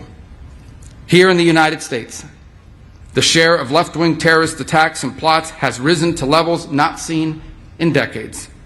In Germany, far-left violence has jumped by more than 40% in just the last year alone. In Greece, more than 80% of radical violence is now driven by far-left and anarchist actors. These are not abstract statistics. Americans have seen what those numbers mean.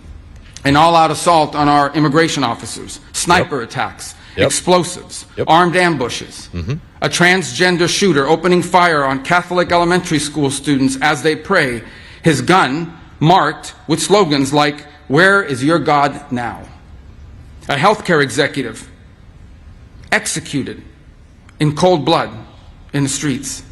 Multiple assassination attempts on a sitting president, and the murder of the greatest conservative activist of a generation, a man who happened to also be a husband and the father of 2 young children, shot and killed while speaking to a crowd of students.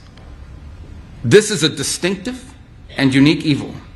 It has always been driven by a hatred, above all else, a hatred for civilization itself. And it's coming from one side.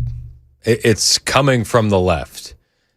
And these organizations can ignore it, but the ideology is there. The assassination culture is there. These leftists are extremists, and this is what we're up against. Rubio not mincing words one iota.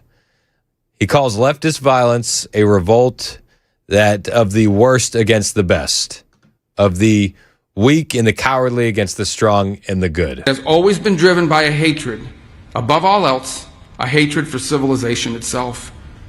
It is a revolt of the worst against the best, a revolt of the weak and the cowardly against the strong and the good.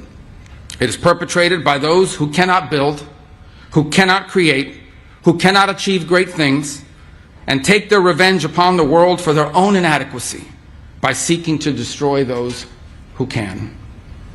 This is what radical leftism is. It may wear various different slogans and ideologies across place and time.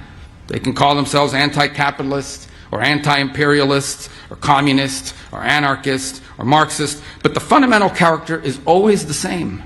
It's always the same. It is a poisonous resentment cloaked in the language of equality and justice and liberation, an overwhelming need to tear down what greater men have built, to wreck what is beautiful and what is right on behalf of people who are only filled with ugliness and have nothing else to offer the world. Through violence and through terror, they once again seek to impose their ugliness on all of us. Rubio addressing a ton of global leaders here, and he's making the points that we have made on talk radio and on WTN for years. He's addressing the elephant in the room. And it's uncomfortable for these leaders because they know exactly what time it is. They've just been trying to avoid it as best they could. Yet they let these ideologies foster, and they even import some of these ideologies, and then they wonder, how did it all go wrong? Rubio is laying out in real time exactly what's happening. It is the opposite. One of the criticisms you sometimes hear of communism, for example, is that it sounds good in theory, but it never works in practice. That's actually not true. Communism does not sound good in theory. The world it envisions for all of us is small, flat, gray, leveled of all exception, drained of all that is good and noble in the human soul. The world it envisions is a world without courage, a world without creativity or ambition, a world without heroes or glory or great causes to strive towards, a world without miracles, without myths, without men who rise above the rest to do incredible and extraordinary things.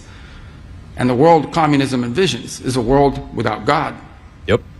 For these architects of revolutionary violence, the towering achievement of our civilization, for them, it's an unbearable humiliation, a reminder of what they cannot do, and a reminder of what they cannot be. So they choose instead to destroy. They attack pipelines. Rubio, I mean, he's on fire. And he's calling out what you have seen and what I have seen, what we've all seen for years. And he's doing it on a global stage. I don't know if this is going to get much attention on CNN or MSNBC or CBS or ABC, but he's absolutely drawing a line in the sand here. And he did get a round of applause as he walked off stage. He dropped a line saying it's easy to destroy great things, but it's harder to create them. Against this encroaching darkness. Many times in many places throughout the year. For what is ours.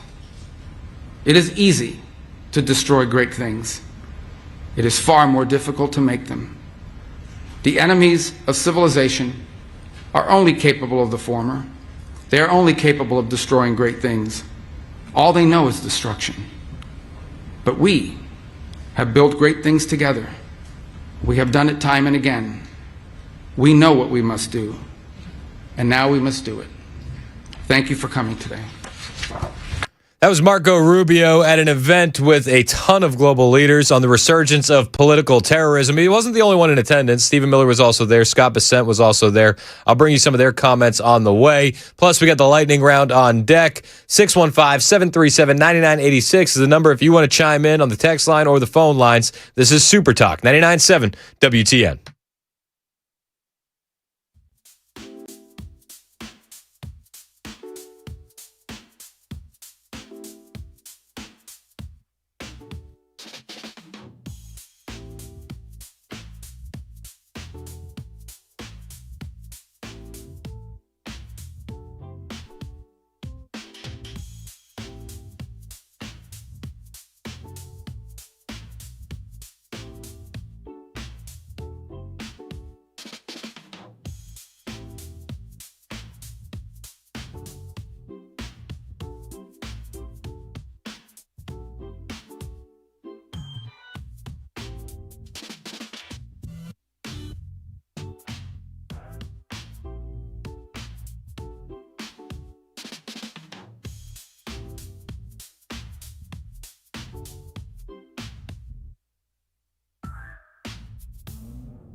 reaction to Smyrna's new law that allows guns in local parks. It's coming up at 10:30 on Super Talk 99.7 WTN. I'm here for it. More guns, not less. An armed society is a polite society.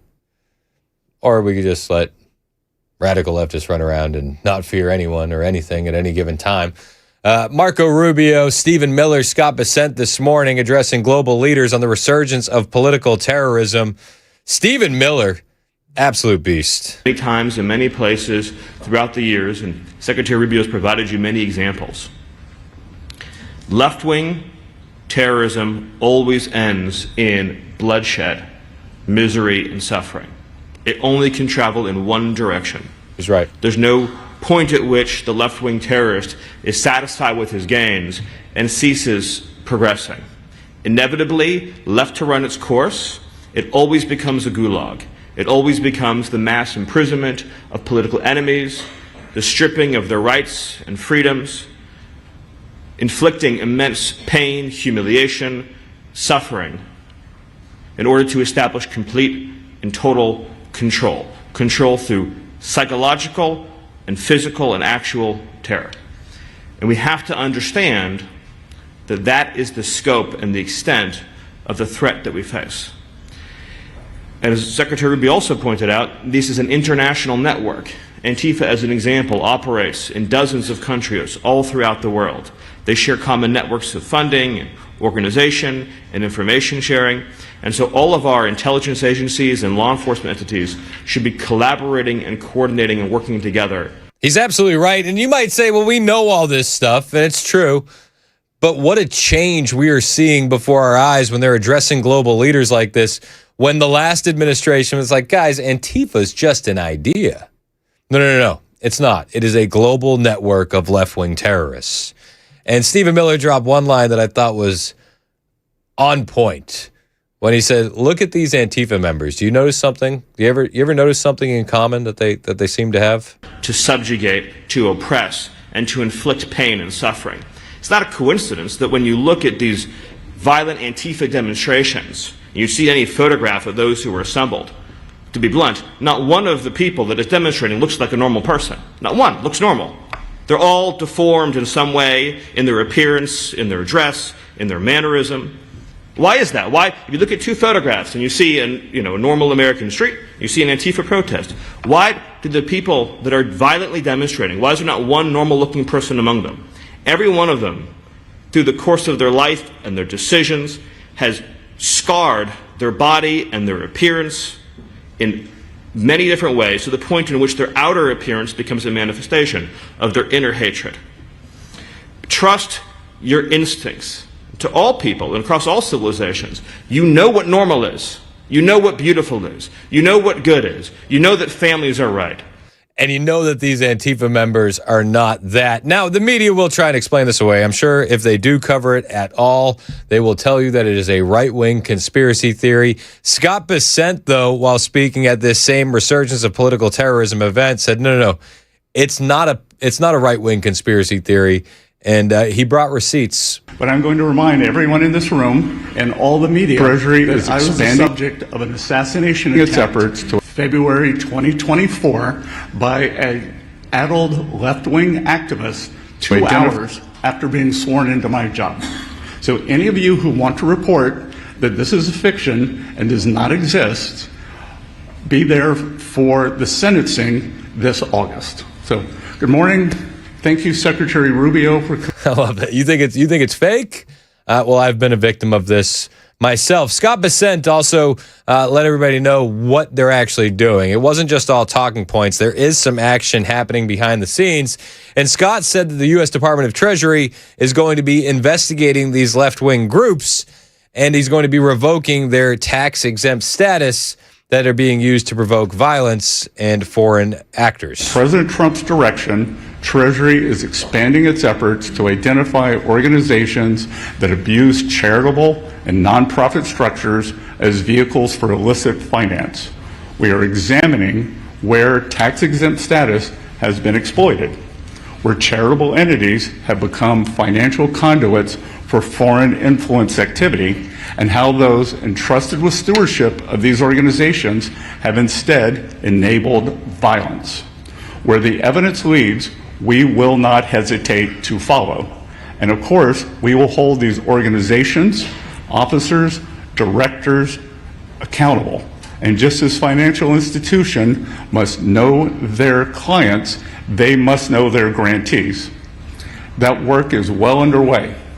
In the fall, I hope that we see some fruit from this work. Lord knows that we need to go after all of these networks with the full weight of the administration so that way we can knock them down once and for all. It's 11:30. This is Super Talk 99.7 WTN.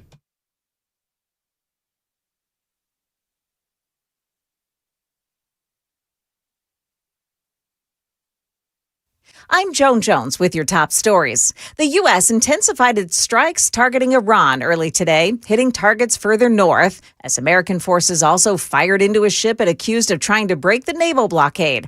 Iran retaliating with missile and drone fire, targeting Bahrain, Jordan, and Kuwait, saying its attacks may escalate. Meantime, Iran has released an American citizen, Dina Karari. She had been held in Iran since December of 24 during the waning days of the Biden administration. President Trump calling today's developments a goodwill gesture. In Smyrna, it's now legal to bring a handgun into a public park. Channel 4's Steve Mailing with reaction. It isn't often she's felt in danger, but that may change. I think it was going to make me a little more hypervigilant. Teresa's reacting to a new law in Smyrna, approved Tuesday night, that will now allow guns to be brought into public parks. Honestly, I'm conflicted about it. I'm not a gun owner myself, but my grown sons are, and they carry them for protection. So I don't know what to say other than it kind of makes me feel a little bit safer, I guess. The council made the change after Hughes v. State in Gibson County Chancery Court earlier this year, a ruling that found banning guns in parks unconstitutional. Smyrna becoming the first mid-state city to adopt the new standard. And got a heads up if you're traveling on I-65 north at the I-440 exit tonight. You'll remember that's where a tractor-trailer crashed into a roadways sign, bringing the sign down onto the roadway during January's storm. Well, TDOT is replacing it. Some delays tonight between 8 o'clock tonight and 5 o'clock tomorrow morning. You can expect rolling roadblocks from Harding Place to the I-440 split. Some of the northbound ramps will be closed too. That's the latest news. Weather's next. I'm Joan Jones, WTN News.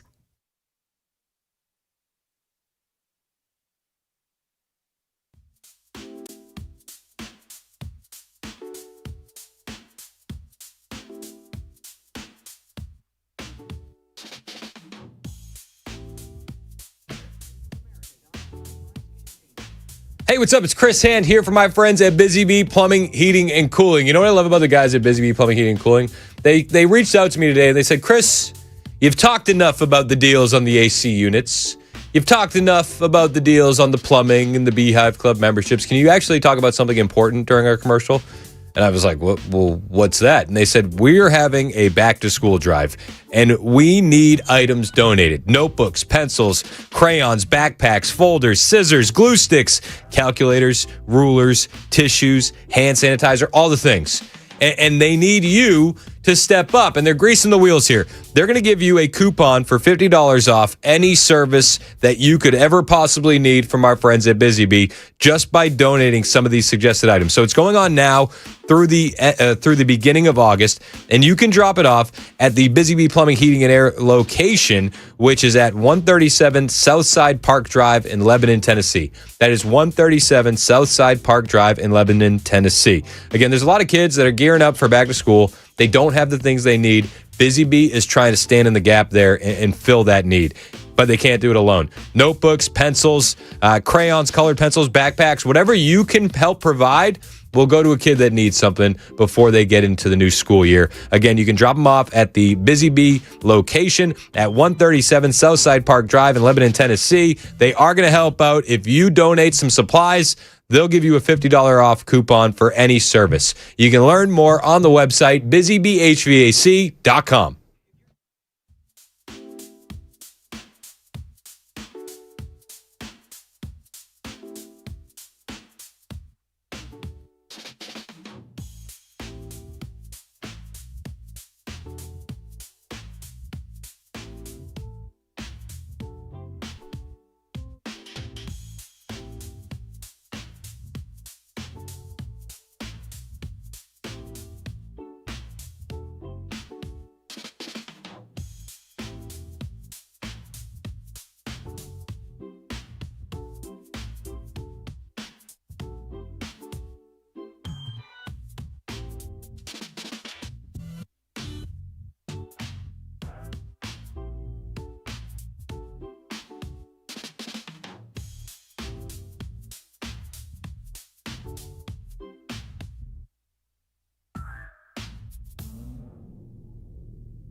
37 minutes after the hour, Super Talk 99.7 WTN. My name is Chris Hand. The show is brought to you by Better Water LLC. Water filtration systems, water softeners, betterwater.com.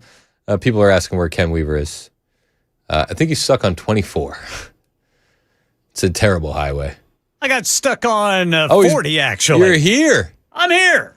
I just got back from Dr. Mitch's. Oh, let's the go. The Wellness Institute in Nashville. How was it? It was great. Really? Did you do the Artemis? I did everything. Let's go. Every freaking thing, and I feel great.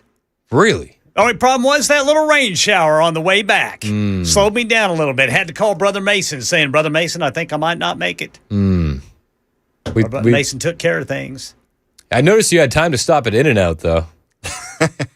That's not mustard. That's weird. Well, welcome back, Ken. I'm glad to be back. We missed you. I missed you. Thank you, Brother Hand. Mason was saying just mean things. Just jealous. I mean, ever since he got his new position and title, Director of Algorithm Tickling, he's gotten really mouthy behind the scenes. D-A-T. He's all dat. That's what he's saying. Yes. Now that I'm insured, I'm a little more confident. He's like, I'm dat guy. I'm dat. I'm dat. I'm dat. I think that you need to that should go on your LinkedIn profile. Absolutely. Just say it's not already there. The Director of Algorithm Tickling. Official as of 12 p.m. yesterday. Let's go. That's the way to go, Brother Mace. People would notice. People would notice. They would recognize. If their algorithm's getting tickled. That people like it. People don't think it be like it is. But it do. It do.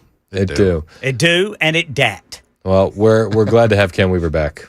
I'm glad to be back. You missed it earlier today. I was agreeing with The View. Ugh. That's interesting. Well, they called Darlene Graham a DEI hire. Really? Yes, and I thought to myself, if the definition of DEI is didn't earn it, then yes, Darlene Graham, the new senator from South Carolina, stepping in for her brother, is absolutely a DEI hire. Well, yeah, I mean that fits the description. What would you consider the difference between Darlene Graham and LaFonza Butler was her name, right? That took over for Dianne Feinstein. There's no difference there. The corporate is looking at the same photo. I'm just saying. Broke clocks. It's my gals over at The View. It's 11:40. Time for the lightning round.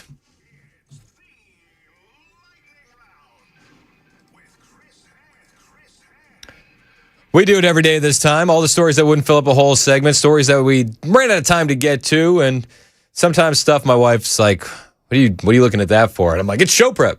So we have to squeeze it into the lightning round. Because Virginia can't be right. So I have to make sure that I'm not wasting my time. This one I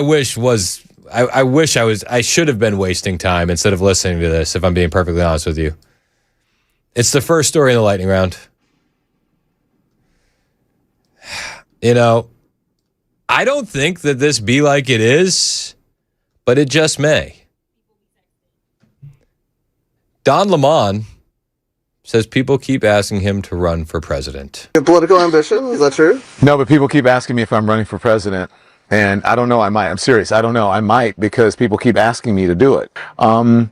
I actually think I would be a really good president of the United States. Okay, like you're being serious. No, I'm being totally serious. So what would it take? I love how the liberal interviewing him. If you're watching on Super Talk TV, he's like, oh, wait, whoa. And he puts his hand up. He's like, wait.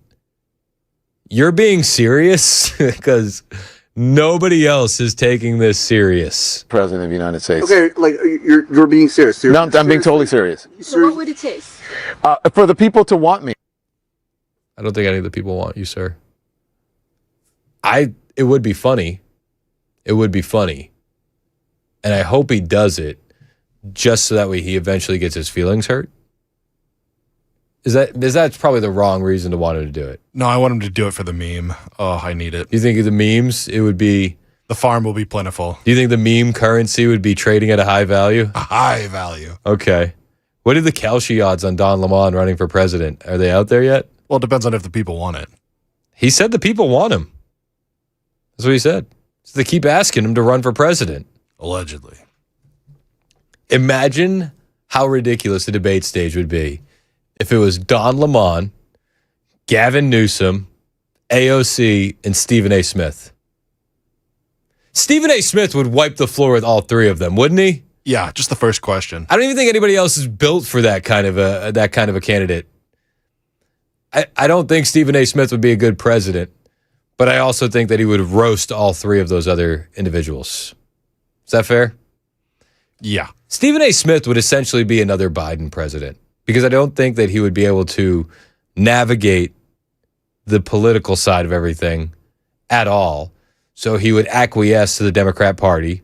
He would put people in positions of power that would then run everything behind his back. But I still think he would crush them on the debate stage. Absolutely. All right. Yeah, all right. I got another story for here in the lightning round.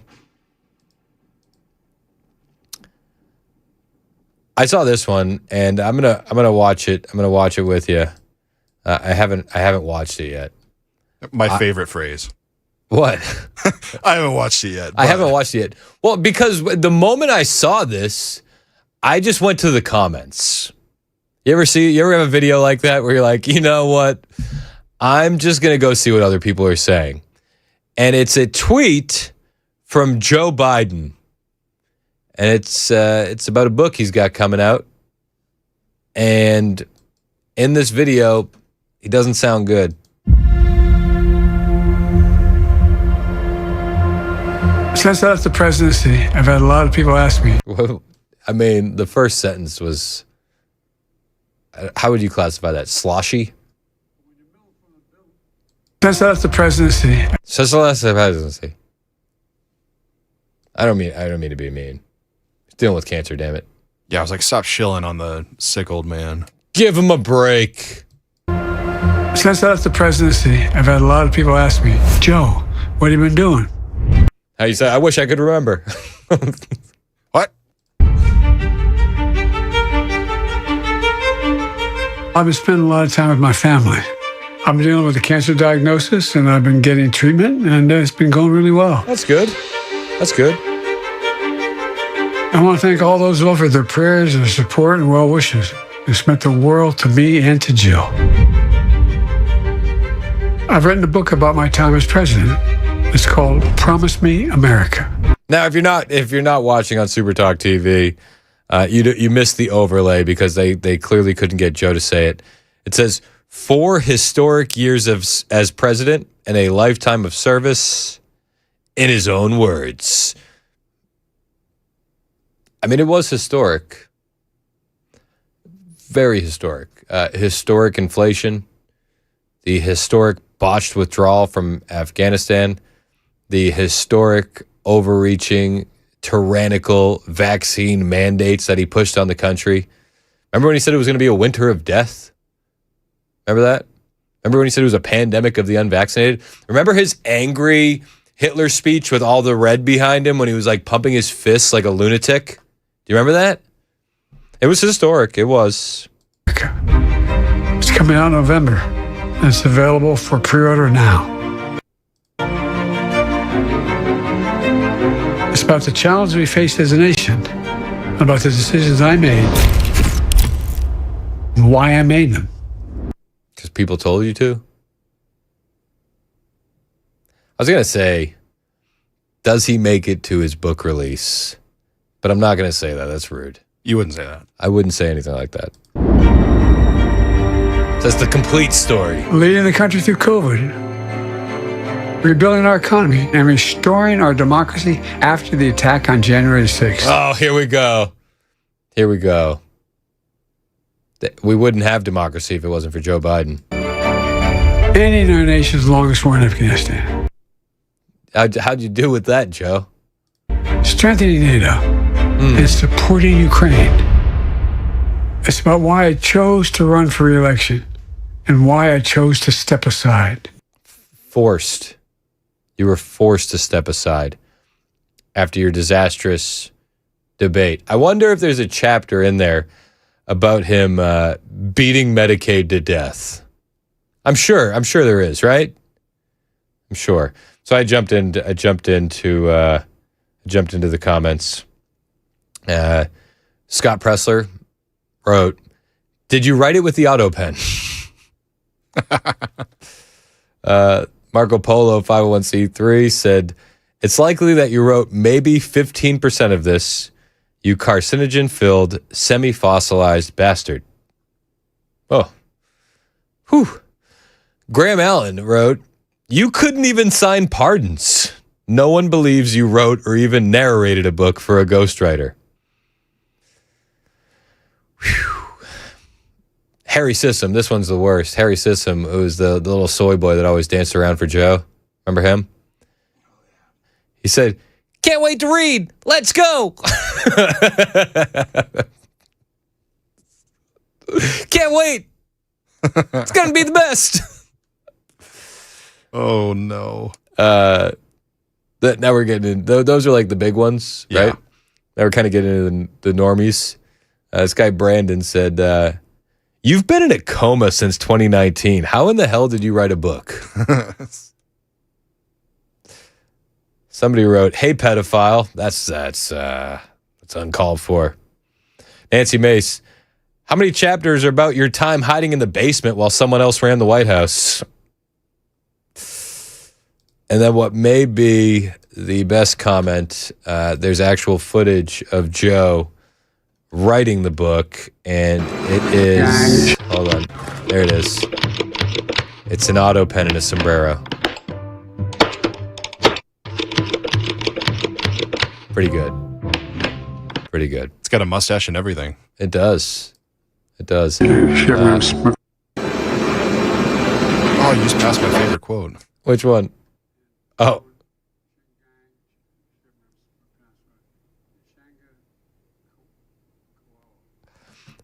Planet of Memes posted Joe Biden's book. It says, "I was president?"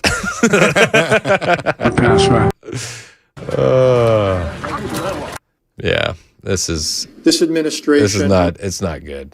It's not good. So I'm going to get it. Can you send an email to see if we can get Joe on to promote his book? Ooh, that would be good. Here's what you do. Tell him that we're NPR. What? We're the New York Times. I don't know if do you think they would fact check? They probably. I don't know. I don't think we'd actually get to Joe. I think we could fool him, but probably not his handlers. Can we fool his wife? Dr. Jill? Maybe. Got another story for you here in the lightning round. So, okay. There's probably some people in the audience who just feel like the black sheep of their family, and they're like, "Man, I was probably switched at birth." Right? You've heard that. Like, I don't even fit in with you guys. They must have swapped me out with the wrong kid at the hospital. Right? It's like a trope at this point. You've heard it? Am I on an island? Nobody's ever heard that before? No, I've heard it. Okay. It happened to one guy. Well, two guys. They got switched at birth, and they just found out. Oh, wow. It happened in 1988. That was the year I was born. Was it intentional, though? Great year. I don't think it was intentional at all. There's a local news story covering it, and they're suing the hospital. They all just found out. I know I definitely wouldn't be here in Colorado today if I would have went home with the right parents. I'd be working the farm with my older brother that I never knew I had. When you feel like you don't fit in, being switched at birth is probably not your first thought. Well, everybody's thought that thought, right? I feel like, especially when you're going through it as a kid. I was probably switched at birth. Probably not your first thought. I never would have guessed. But Jeremy Morrison says he has always felt different from his family. But I didn't have anyone that looked like me in my family. I was that blonde-haired kid that stood out in a family full of brown-haired people. And 2 years ago, at 36 years old, he finally found out why he felt that way when We got the DNA test back. Morrison says that test showed his parents were not actually his parents. I know I definitely wouldn't be here in Colorado today if I would have went home with the right parents, I'd be working the farm with my older brother that I never knew I had. Morrison says the man he was switched at birth with, Kyle Boleyn, was born just hours apart from him on January 26, 1988, at the same hospital in Grafton, North Dakota. I believe we were the only babies born that day. Morrison and Boleyn, along with their parents, are suing Unity Medical Center, saying the hospital switched the two men as babies. Records show the hospital denies the allegation, and the establishment tells me these births happened decades ago, and none of the same people work there anymore. Adding, quote, "While we deeply sympathize with the men and their families, we have found no evidence to support claims that Unity Medical Center or its staff were responsible for what occurred." They just switched them on their own. Yeah, the babies got up and said, "Oh, watch this." They made a trade. Those kids did it themselves, pranksters. You little rascal. I feel like it has a happy ending, though, right? Because you're going to get two families and probably $30 million. Maybe more Christmases. I don't know. Extra Christmases. You got to make up for some gifts here, pal. The other family would have totally got me a Stretch Armstrong. Would have totally got me that BB gun. Me and Kyle didn't grow up in the same areas. Like, we couldn't have gotten switched at daycare or anything like that. That's both me and my dad's. Morrison says he is spreading awareness so people know this can happen. If you feel like you look different than everyone else, there might be a reason for it. I like how he says he has two dads now. Yeah, I was about to call that out. It's pretty cool in a non-weird way. It's just, like he's probably one of the only guys in America who like legit can say he has two dads and he wasn't purchased. Oh. What? You're not wrong. 11:53 Super Talk 99.7 WTN.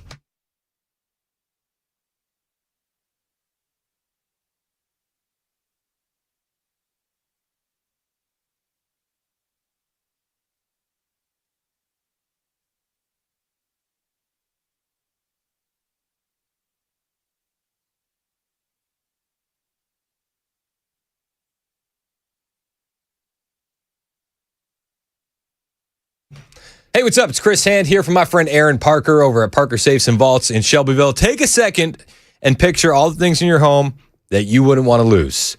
The things that you hold near and dear to your heart. Maybe it's some photo albums. Maybe it's important paperwork. Maybe you got some firearms or jewelry or old coins, precious metals, whatever it is. You know what those things are, and you know they're irreplaceable to you and your family. But imagine if there was a fire or a burglary, God forbid.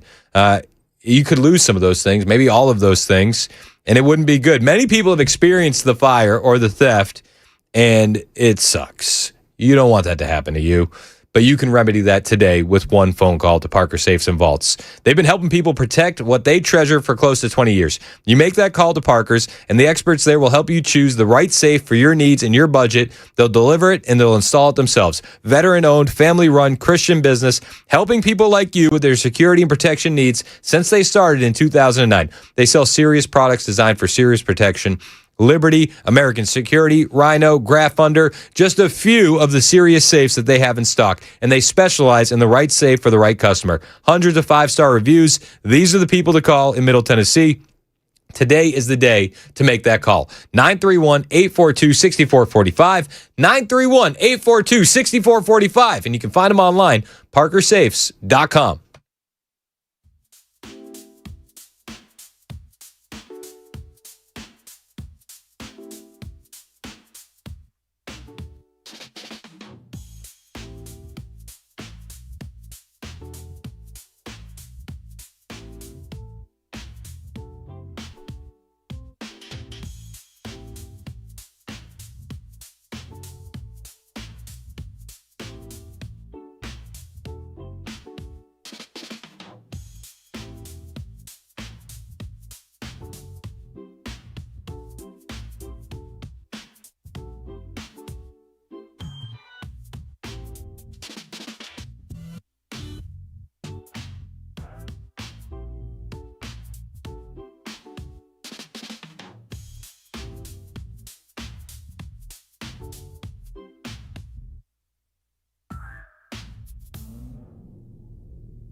11:59, Super Talk 99.7 WTN. My name is Chris Hand. Show's brought to you by Better Water LLC. Mason Fleming, he's the director of algorithm tickling. Ken Weaver in the newsroom, and Chad Benson in studio. What's up, Chad? What is up, man? Not much. What do you got coming up on the show? I'll talk a little bit about the governor's race. Breathalyzers, are they coming here finally? People love breathalyzers. Well, when you rest 20-some hundred people, what, 2,500 people, is that what it was? Give or take, 2,200, something like that? I knew a guy that loved them so much that he had one installed in his car. Well, he needed one. Oh. These other people had the exact opposite. That's true. Yeah, so it's going to be interesting to see if they're going to actually get that done. A bunch of other good stuff on the way today, including a little Iran. So this is your first election in Tennessee, right? Well, I was here for the presidential election and everything. Well, but the first one that's like Tennessee, governor. Yeah, Tennessee. Tennessee, where it's just like we're focusing. Do you know who you're voting for? Me. You gonna write yourself in? I'm. It's hard. You know what I was saying yesterday? I like Monty. I don't agree with some of the stuff, but he's the most genuine character out there. John Rose hasn't moved the needle at all. You know, and obviously Marcia. You know what you get with Marcia. Marcia. What you get is probably the governor. So you're leaning towards Fritz. If you had to pick at this moment in time, me, but then Fritz. If I had to pick one of the three. Now, if you told me who do I think's going to win? Yeah, that's a different question. That's a totally different question. Completely I'm studying more about, obviously Marcia's done. Monty, I know. I'm looking a little bit more into John Rose, and we'll see what from there. I'm leaning Ditch. Ditch was cool. All right. Yeah, I don't think Ditch has a chance either. He's only got like 1%. But you know what? He plays the steel. He plays the little slide guitar, so that's not a bad thing. Chad's in next. It's 12:01 on Super Talk 99.7 WTN.